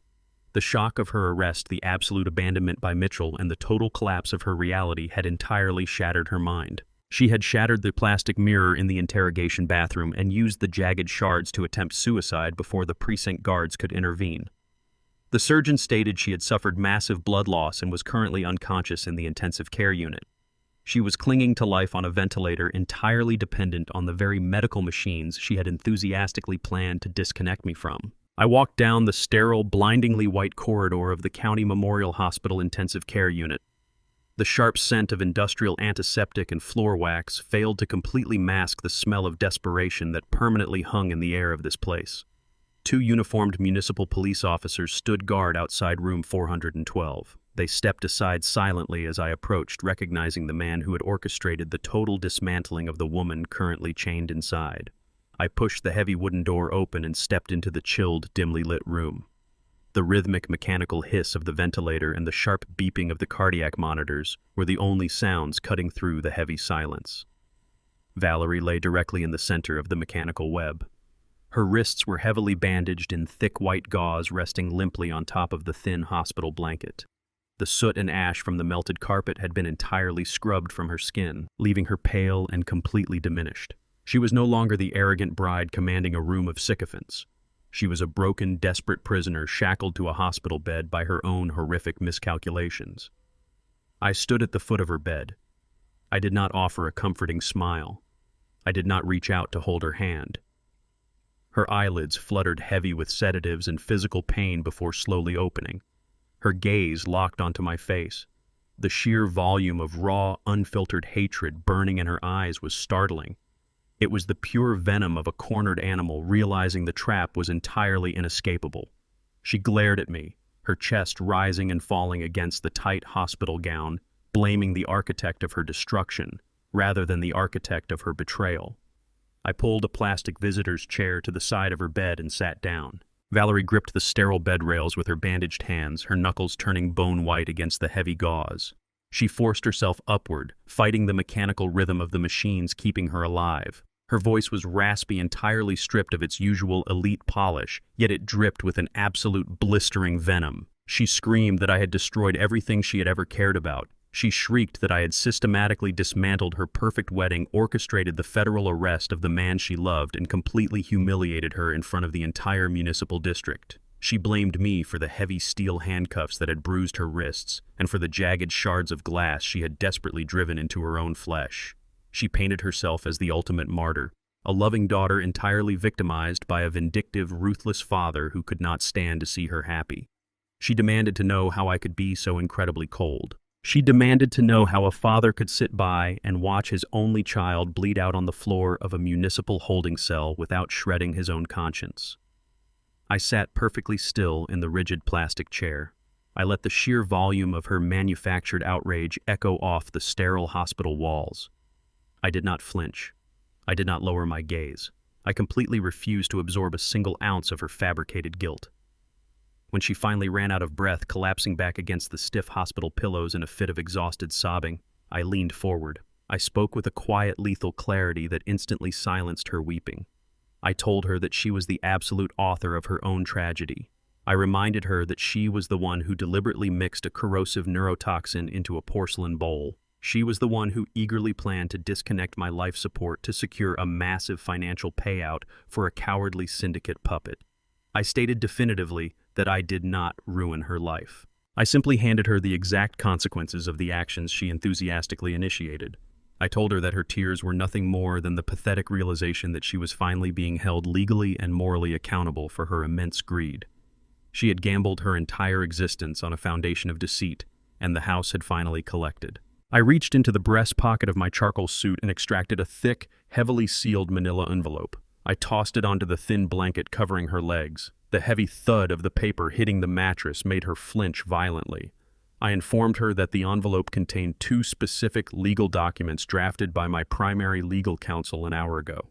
The first document was a set of fully expedited divorce papers irrevocably severing her marriage to Mitchell. The second document was a binding permanent renunciation of any and all inheritance rights to my estate. I explicitly outlined the absolute finality of the ultimatum resting on her lap. She could sign the divorce papers legally, detach herself from the criminal currently sitting in federal lockup, and walk out of this hospital as a completely independent woman. However, that independence came with a permanent financial blackout. If she signed, she would receive absolutely zero financial support from my empire. No trust funds, no real estate, no emergency bailouts. She would be forced to survive entirely on her own merit, working for every single dollar she spent. Alternatively, she could refuse to sign. She could choose to remain legally bound to Mitchell. I told her that if she chose loyalty to the man who abandoned her in the woods, she would inherit his $4 million syndicate debt and the full weight of federal prosecution. I provided her with the absolute clarity of her situation. She had to choose between complete poverty with a chance at survival or a criminal marriage that guaranteed her absolute destruction. I placed a single black pen on the table beside her bed. I told her that my empire was permanently sealed against her and she had exactly 60 seconds to make her choice. Before Valerie could even process the magnitude of the legal documents resting on her lap, the heavy wooden door to the intensive care room violently imploded. The reinforced hinges snapped under a massive synchronized kinetic breach. 4 massive men dressed in tactical black utility gear stormed into the sterile space, moving with lethal military precision. The 2 municipal police officers who had been standing guard outside were nowhere to be seen, likely neutralized in the corridor seconds earlier. The intruders completely ignored my presence in the visitor's chair. They fanned out across the room, brandishing suppressed automatic weapons. The lead operative, a scarred man with dead expressionless eyes, marched directly to the side of Valerie's bed. He did not issue a warning. He did not negotiate. He looked down at the terrified woman tangled in the medical monitors and calmly stated that her husband had just finalized a massive high-interest loan with his employers. He informed her that Mitchell had utilized forged corporate collateral that had just proven completely worthless. The operative reached down, grabbing Valerie by the collar of her hospital gown. He announced that she was now the syndicate's primary collateral. They were here to collect. The lead operative released his grip on Valerie's hospital gown, letting her slump back against the sterile pillows. She gasped for air, the cardiac monitors beside her bed spiking into a frantic, chaotic rhythm. The man turned his dead, expressionless eyes away from my daughter and locked them directly onto me. He raised his suppressed automatic weapon, leveling the black steel barrel perfectly with the center of my chest.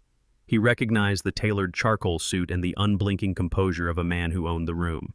He deduced instantly that I was the patriarch of the empire Mitchell had attempted to leverage. The operative stepped forward, his heavy tactical boots squeaking faintly against the polished linoleum floor. He spoke with a chilling mechanical flatness completely devoid of adrenaline or fear. He informed me that Mitchell had successfully withdrawn $4 million of syndicate capital using my corporate infrastructure as guaranteed collateral. Since the federal government had simultaneously frozen the corporate assets, the syndicate's money was currently trapped in a digital void. The operative demanded immediate, untraceable restitution. He ordered me to execute an offshore wire transfer to cover the stolen funds, plus a substantial penalty for the inconvenience. He stated with absolute certainty that if the money did not hit their designated accounts within the next 3 minutes, he would empty his magazine into my chest and then systematically execute the woman weeping on the hospital bed. The 3 other heavily armed men shifted their positions, covering the doorway and the shattered hinges, securing the perimeter for a swift execution. The air in the intensive care unit grew incredibly heavy, suffocated by the imminent threat of extreme violence. I remained seated in the plastic visitor's chair. I did not raise my hands. I did not break eye contact with the barrel of his weapon. I looked directly into the operative's cold eyes and told him he had made a catastrophic miscalculation. I raised my left hand slowly, deliberately, keeping my movement smooth and completely predictable. I tapped the face of my heavy titanium smartwatch twice. The digital display flared to life, casting a sharp blue glow across my wrist. A small pulsing red icon appeared in the top corner of the high-definition screen. I informed the armed men that they were not currently conducting a private debt collection in a secluded hospital room. They had actively walked onto a globally broadcasted stage. I explained that my watch was directly hardwired into a secure encrypted federal server. For the past 4 minutes, the integrated microcamera and ambient audio sensors had been live streaming a continuous, high-definition feed of their entire operation. I stated clearly that every threat they uttered, every weapon they brandished, and every facial feature not completely obscured by their tactical gear had already been cataloged by a joint terrorism and organized crime task force. The lead operative narrowed his eyes, his grip tightening on the handle of his weapon. He accused me of running a pathetic, desperate bluff. I did not raise my voice to argue. I calmly instructed him to listen to the frequency of the hospital's ambient noise. The faint mechanical hum of the ventilator was no longer the only sound vibrating through the sterile room. I broke down the exact timeline of their failure. I told them that the instant Mitchell wired their stolen capital across international borders, he tripped a massive federal dragnet. The FBI did not just arrest my cowardly son-in-law at the departure gate. They actively tracked the origin point of the wire transfer and followed the syndicate's digital footprint straight back to this exact municipal hospital. The men in black tactical gear thought they were hunting a vulnerable family to collect a delinquent debt. In reality, they had been funneled directly into a perfectly engineered federal kill box. I tapped the face of my watch one final time, maximizing the audio output from the secure channel. The crisp, authoritative voice of Agent Carter echoed from the tiny speaker on my wrist. Carter announced that the entire perimeter of the medical facility was fully locked down, heavily armored, and completely impenetrable. He advised the syndicate operatives to drop their weapons immediately. The deafening wail of police sirens suddenly erupted from the streets below, shattering the quiet illusion of the hospital ward. The tactical operatives spun toward the fourth-floor windows, realizing their escape routes were entirely severed. Red and blue emergency lights washed violently over the sterile walls, painting the room in rapid, chaotic flashes. Before the lead enforcer could pivot his weapon back toward my chest, the thick glass of the exterior windows imploded. A synchronized barrage of tactical stun grenades detonated inside the room with a concussive, blinding white flash. The shockwave rattled the teeth in my skull and completely overwhelmed the cardiac monitors. I remained perfectly still in my chair, shielding my eyes from the absolute brilliance of the blast. The heavy steel door of the intensive care unit was ripped entirely off its remaining hinges. A heavily armored SWAT team flooded into the confined space in a seamless, unstoppable wave of dark Kevlar and laser sights. They moved with overwhelming, brutal efficiency. The lead syndicate operative was driven violently against the medical cart, his weapon stripped from his hands before he could even blink. The remaining 3 men were instantly tackled to the scorch-marked linoleum pinned beneath the crushing weight of federal armor. The room echoed with sharp, overlapping commands as heavy steel handcuffs locked the intruders into submission. Valerie shrieked hysterically from her bed, cowering beneath the thin blankets as the chaotic violence unfolded inches from her face. I sat completely unbothered amidst the shattered glass and the shouting federal agents. The syndicate threat was entirely neutralized. The men who had come to collect Mitchell's bloody debt were now permanently removed from the board. I smoothed the lapels of my charcoal suit, watching the absolute destruction of the criminal enterprise that had dared to step into my family's orbit. Agent Carter stepped through the ruined doorway, his tactical boots crunching over the shattered window glass. He surveyed the secured room, nodding sharply to his tactical team as they hauled the handcuffed syndicate operatives out into the heavily guarded corridor. The immediate physical danger was eliminated, but Carter did not holster his weapon. He walked directly toward the plastic chair where I remained seated. He looked down at me, his expression devoid of the professional courtesy he had displayed at the airport. He informed me that the federal task force had successfully seized the $4 million Mitchell attempted to launder. However, the sheer volume and velocity of the international capital flowing through my corporate accounts had tripped a secondary, irreversible alarm. Carter stated that the rapid restructuring of my logistics empire and the sudden movement of massive funds into offshore sanctuary trusts could no longer be classified as a simple defensive maneuver. The Internal Revenue Service and the Federal Financial Crimes Division had just flagged my entire portfolio. Carter delivered the brutal, unyielding reality. The federal government was initiating a mandatory comprehensive forensic audit of my entire $50 million empire. Every ledger, every transfer, and every hidden asset would be aggressively dismantled by the state. The transition from the shattered hospital room to the blindingly sterile federal interrogation room occurred in absolute silence. I sat in a bolted steel chair, my charcoal suit still smelling faintly of the hospital's antiseptic and the acrid cordite from the SWAT team's stun grenades. Across the scarred aluminum table sat Agent Carter, flanked by two severe-looking forensic auditors from the Internal Revenue Service. They did not offer me water. They did not pretend this was a friendly debriefing. Carter leaned forward, his hands clasped, and officially accused me of orchestrating a massive multinational money laundering syndicate. The lead auditor slid a thick, imposing file across the metal surface, tapping aggressively at the highlighted figures. He claimed that moving $50 million into offshore accounts within a 48-hour window was textbook evasion. He theorized that Mitchell's fraudulent $4 million loan was merely a smokescreen, a calculated distraction designed to allow me to liquidate my logistics empire and hide the capital from the federal government. They demanded immediate access to the offshore routing numbers, threatening me with decades in federal prison for financial conspiracy. They assumed that an old man from a working-class background could not possibly maneuver such vast sums of wealth without breaking federal law. I looked at their hostile faces, absorbing their aggressive intimidation tactics without a single flinch.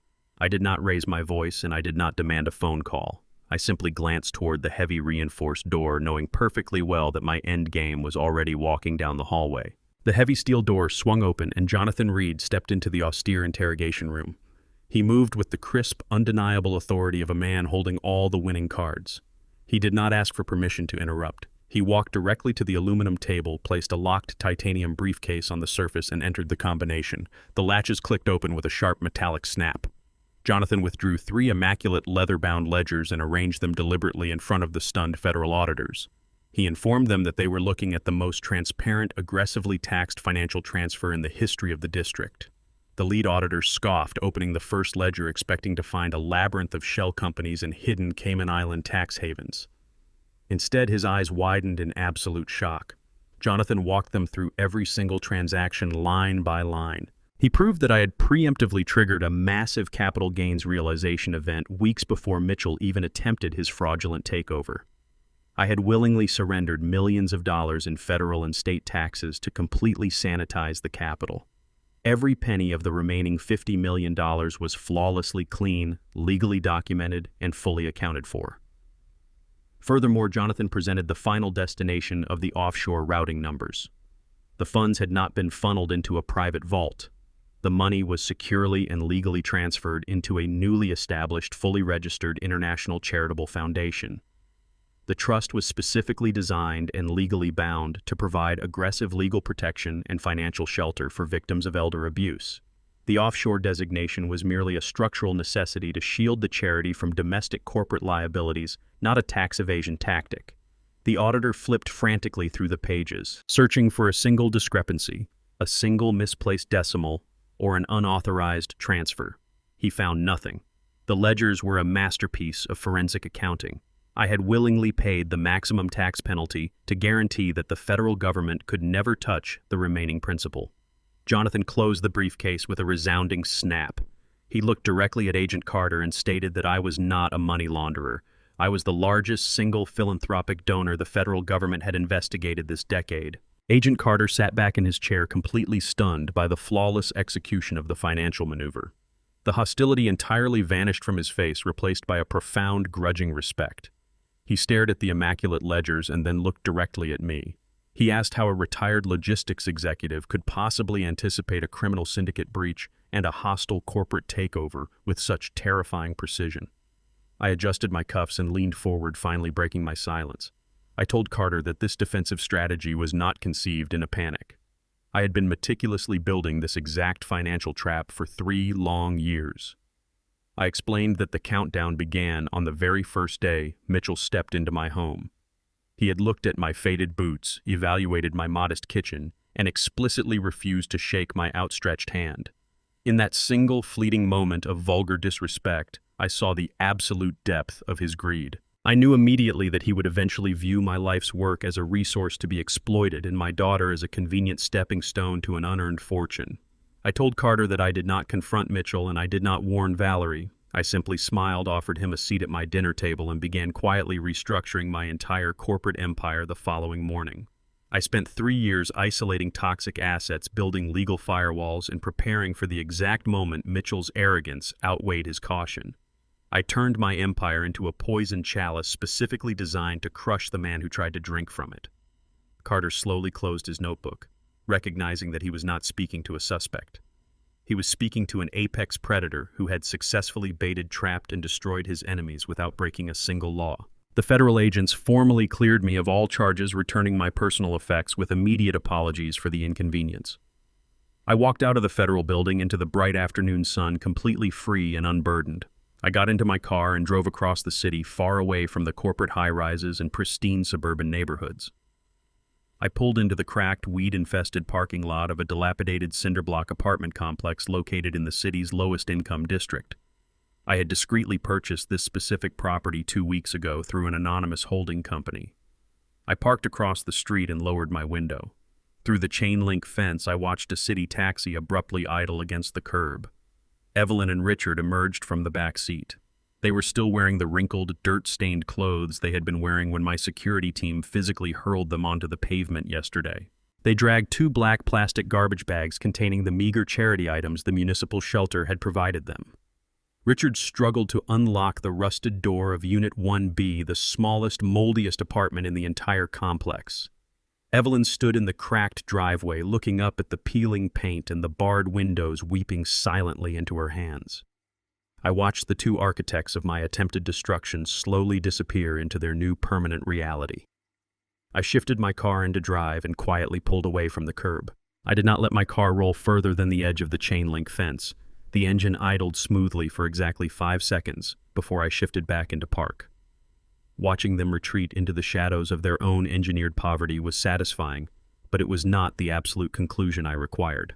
I unbuckled my seatbelt, stepped out of my vehicle, and walked across the cracked, weed-infested concrete of the driveway.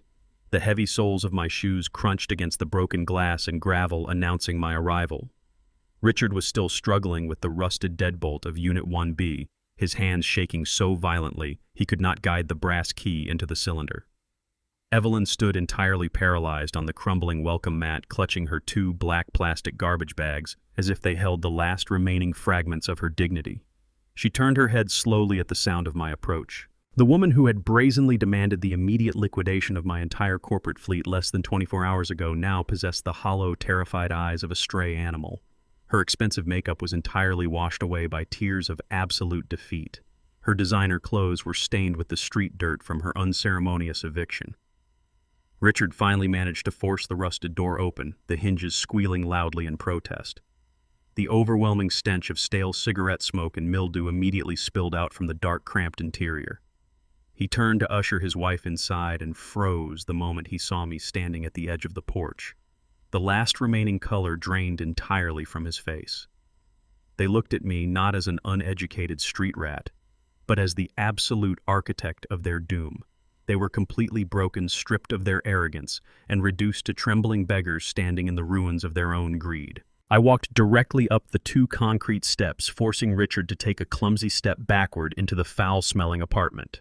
I did not enter their new home. I remained on the threshold, towering over them with absolute authority.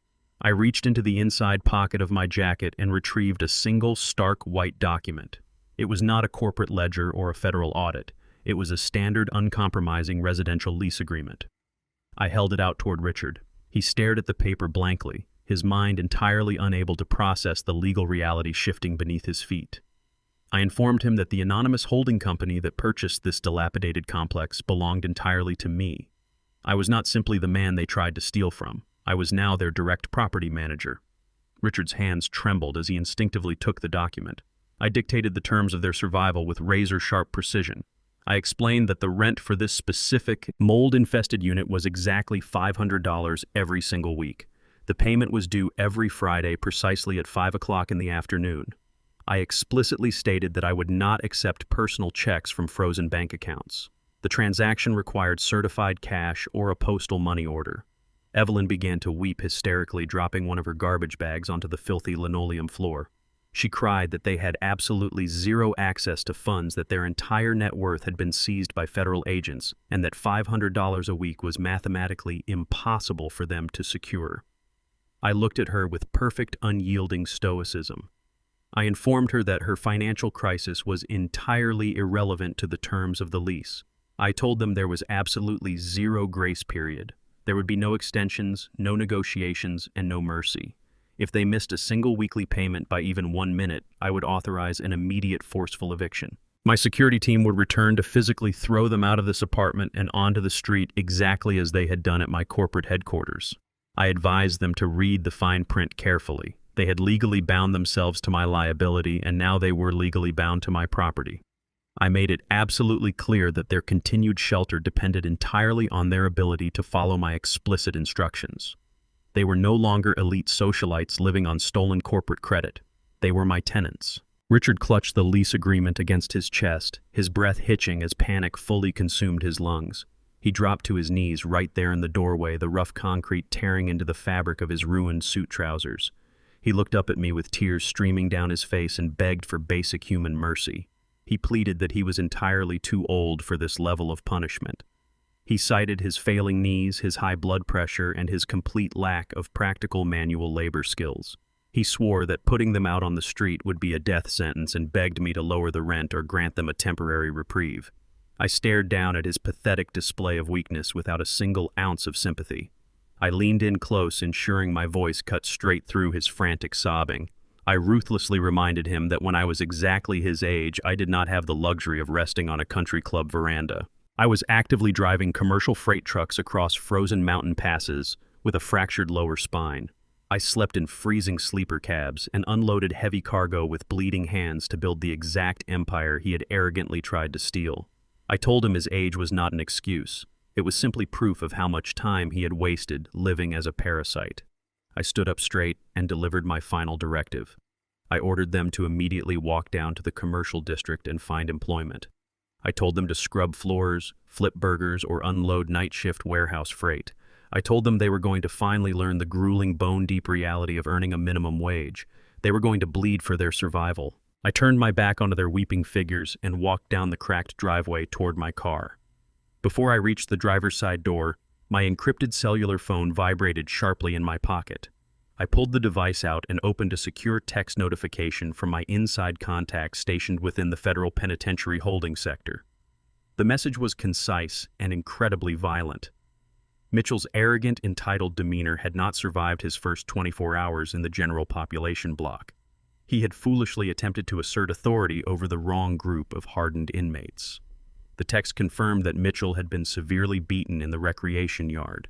He had suffered a fractured jaw, 3 broken ribs, and a severe concussion before the guards bothered to intervene. The final line of the message stated that Mitchell was currently weeping in the infirmary, desperately begging the prison staff to contact his parents for protection money. He was completely unaware that his parents were currently begging for their own survival in a rat-infested slum. I locked the screen of my phone and slid it back into my pocket. I opened the door of my car, got inside, and left them all to their perfectly engineered destruction. The federal penitentiary visiting room was a sterile expanse of cinder-block reinforced glass and bolted steel. It smelled of industrial bleach and institutional despair. I sat in a rigid metal chair, perfectly still, waiting on my side of the thick smudged partition. The heavy steel door on the inmate side clicked open with a sharp, echoing clang. A guard escorted Mitchell into the cubicle. The man who had strutted through my home in tailored linen suits and Italian leather shoes now shuffled forward in a shapeless, bright orange jumpsuit. The physical toll of his arrogance was entirely visible. His face was heavily bruised, mottled with dark purple and sickly yellow contusions. His left eye was swollen completely shut, the surrounding tissue puffy and raw. A thick white bandage was taped across the bridge of his fractured nose. He moved with a stiff, agonizing slowness, clutching his ribs with one arm as he dragged his feet toward the glass. He sat down heavily on the metal stool, his shoulders slumped in absolute defeat. He looked through the partition, his remaining good eye wide with a pathetic, desperate hope. He reached out with trembling hands and picked up the heavy black receiver attached to the wall. I picked up the corresponding handset on my side, holding the cold plastic to my ear. I did not speak. I simply stared at the ruined architecture of his face, waiting for the architect of his own destruction to break the silence.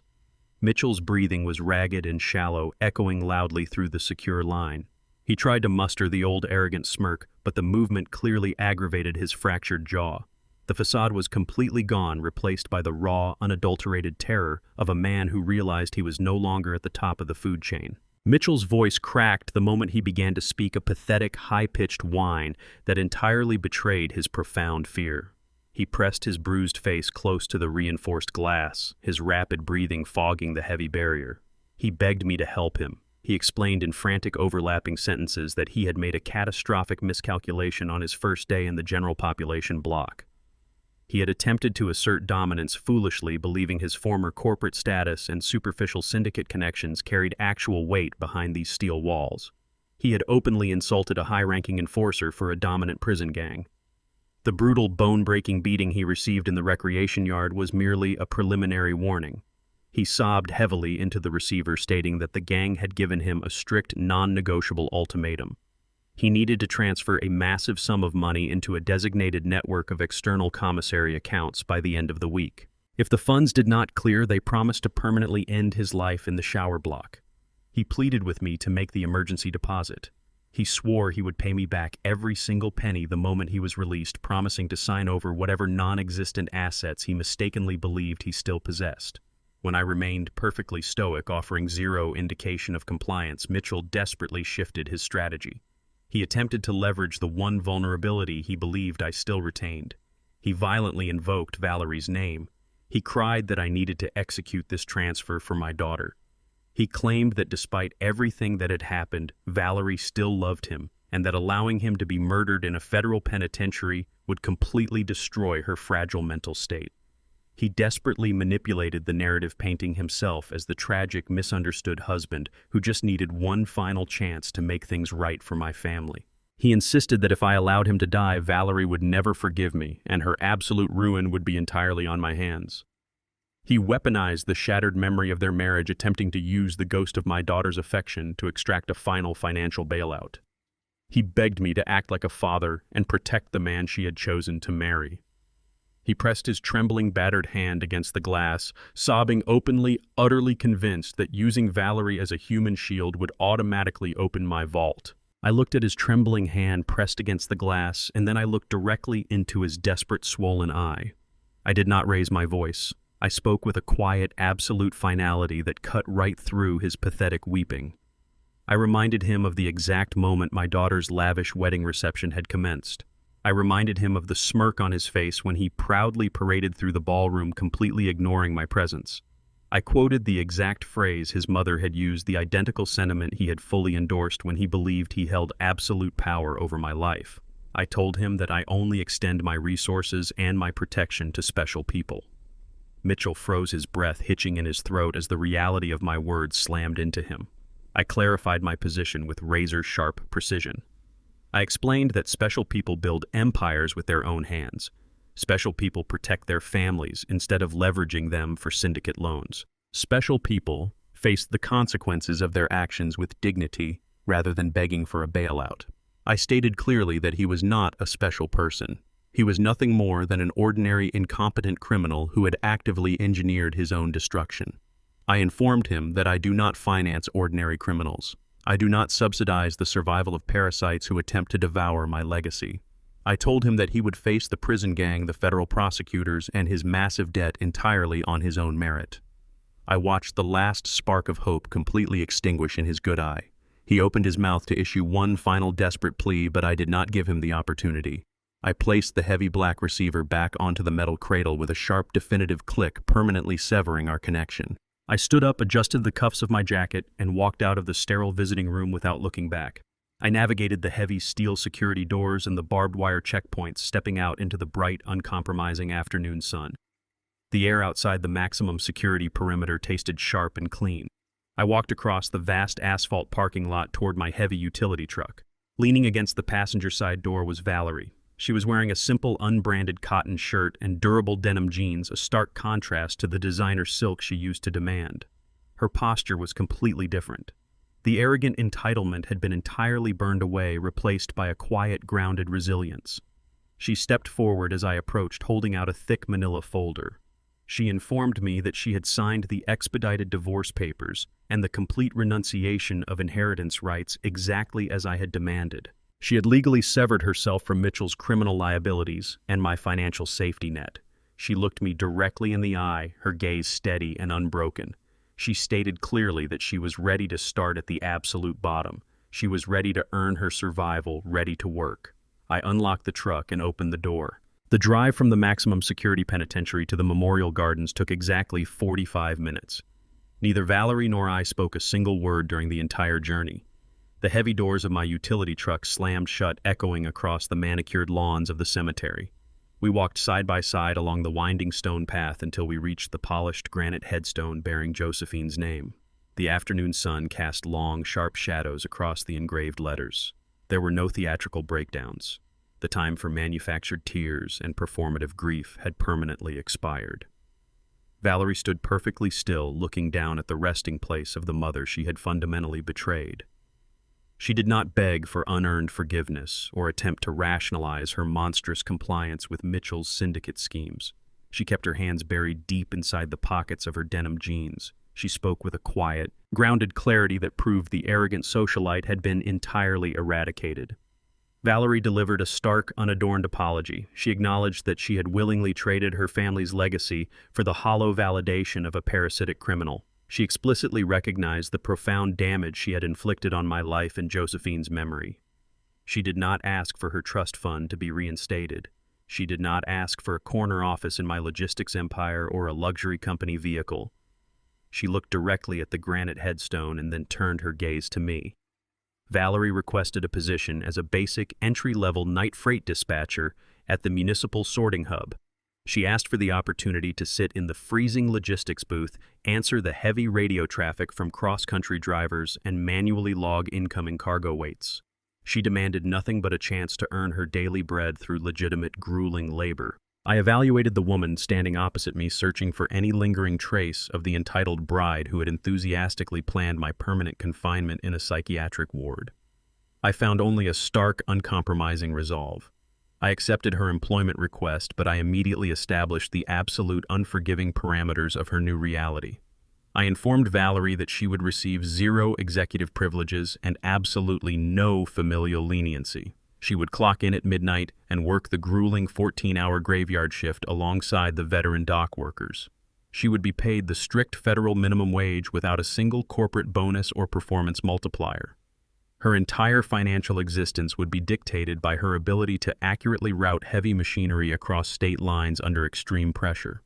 I told her that if she mishandled a single freight manifest or arrived 1 minute late for her designated shift, the floor supervisor possessed my explicit authorization to terminate her employment immediately.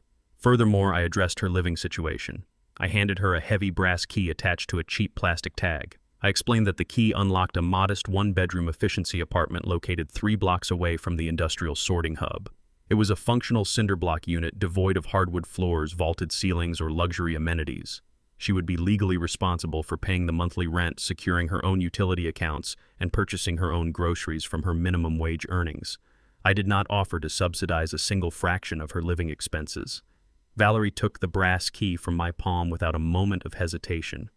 She closed her fist around the jagged metal, her knuckles whitening with determination. She did not flinch at the prospect of the grueling manual labor or the austere living conditions. She nodded sharply, fully accepting the brutal terms of her penance. She understood perfectly that my respect could not be inherited through bloodlines or secured through tearful apologies. It had to be systematically rebuilt from the ground up through punishing, relentless effort. She turned her back on the graveyard path and walked steadily toward the cemetery gates, embarking on the first day of her entirely independent existence. She carried the weight of her choices, ready to forge a new identity free from the toxic corruption of her past. I remained standing alone before the polished granite monument after Valerie's footsteps faded into the distance. The profound silence of the memorial gardens enveloped me, providing a stark contrast to the chaotic violence and corporate warfare that had dominated the past several months. I reached into the interior pocket of my coat and retrieved a small, tightly bound bouquet of fresh white carnations. They were Josephine's absolute favorite, a quiet symbol of endurance and clarity. I knelt on the manicured grass and placed the pristine flowers carefully at the base of the headstone, adjusting the stems until they rested perfectly against the carved stone.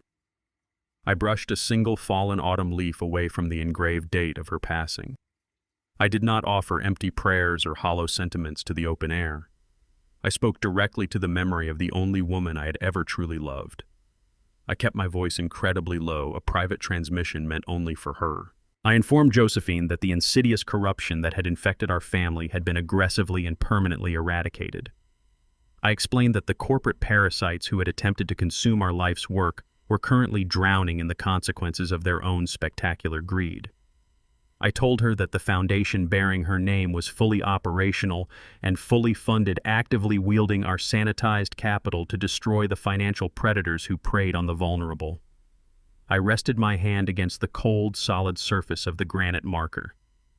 I whispered that the fortress we had built together was finally secure. I assured her that the house was completely clean and the garbage had been taken out permanently. The infection was gone, and the legacy of our labor would only serve to protect those who could not protect themselves. The drive to my newly acquired lake house took 3 hours, carrying me far beyond the reach of the city's suffocating noise. I pulled my utility truck onto the gravel driveway of the secluded timber cabin just as the evening sun dipped below the tree line. I stepped into the austere kitchen and brewed a pot of strong black coffee. I carried the steaming ceramic mug out onto the expansive wooden porch overlooking the vast mirror-like surface of the isolated water. I sat down in a handmade rocking chair and rested my boots against the railing. The dense forest surrounding the property created an atmosphere of profound, impenetrable tranquility.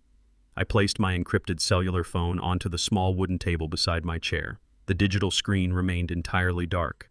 There were no frantic calls from panicked executives. There were no desperate text messages from syndicate targets. There were no extortion attempts from shattered in-laws groveling in slum apartments. The phone was completely perfectly silent. The brutal, necessary war was decisively finished. The new order was permanently established. I took a slow, deliberate sip of the bitter coffee, watching the sunlight extinguish across the water. I had successfully engineered my absolute peace. If you found meaning in this story of accountability and hard-earned justice, please share your thoughts in the comments below. Let us know which city you are listening from. If you appreciate these stories of fierce independence and boundary setting, please like this video, leave a super thanks to support the channel, and do not forget to subscribe for more powerful life lessons. See you in the next story with love and respect.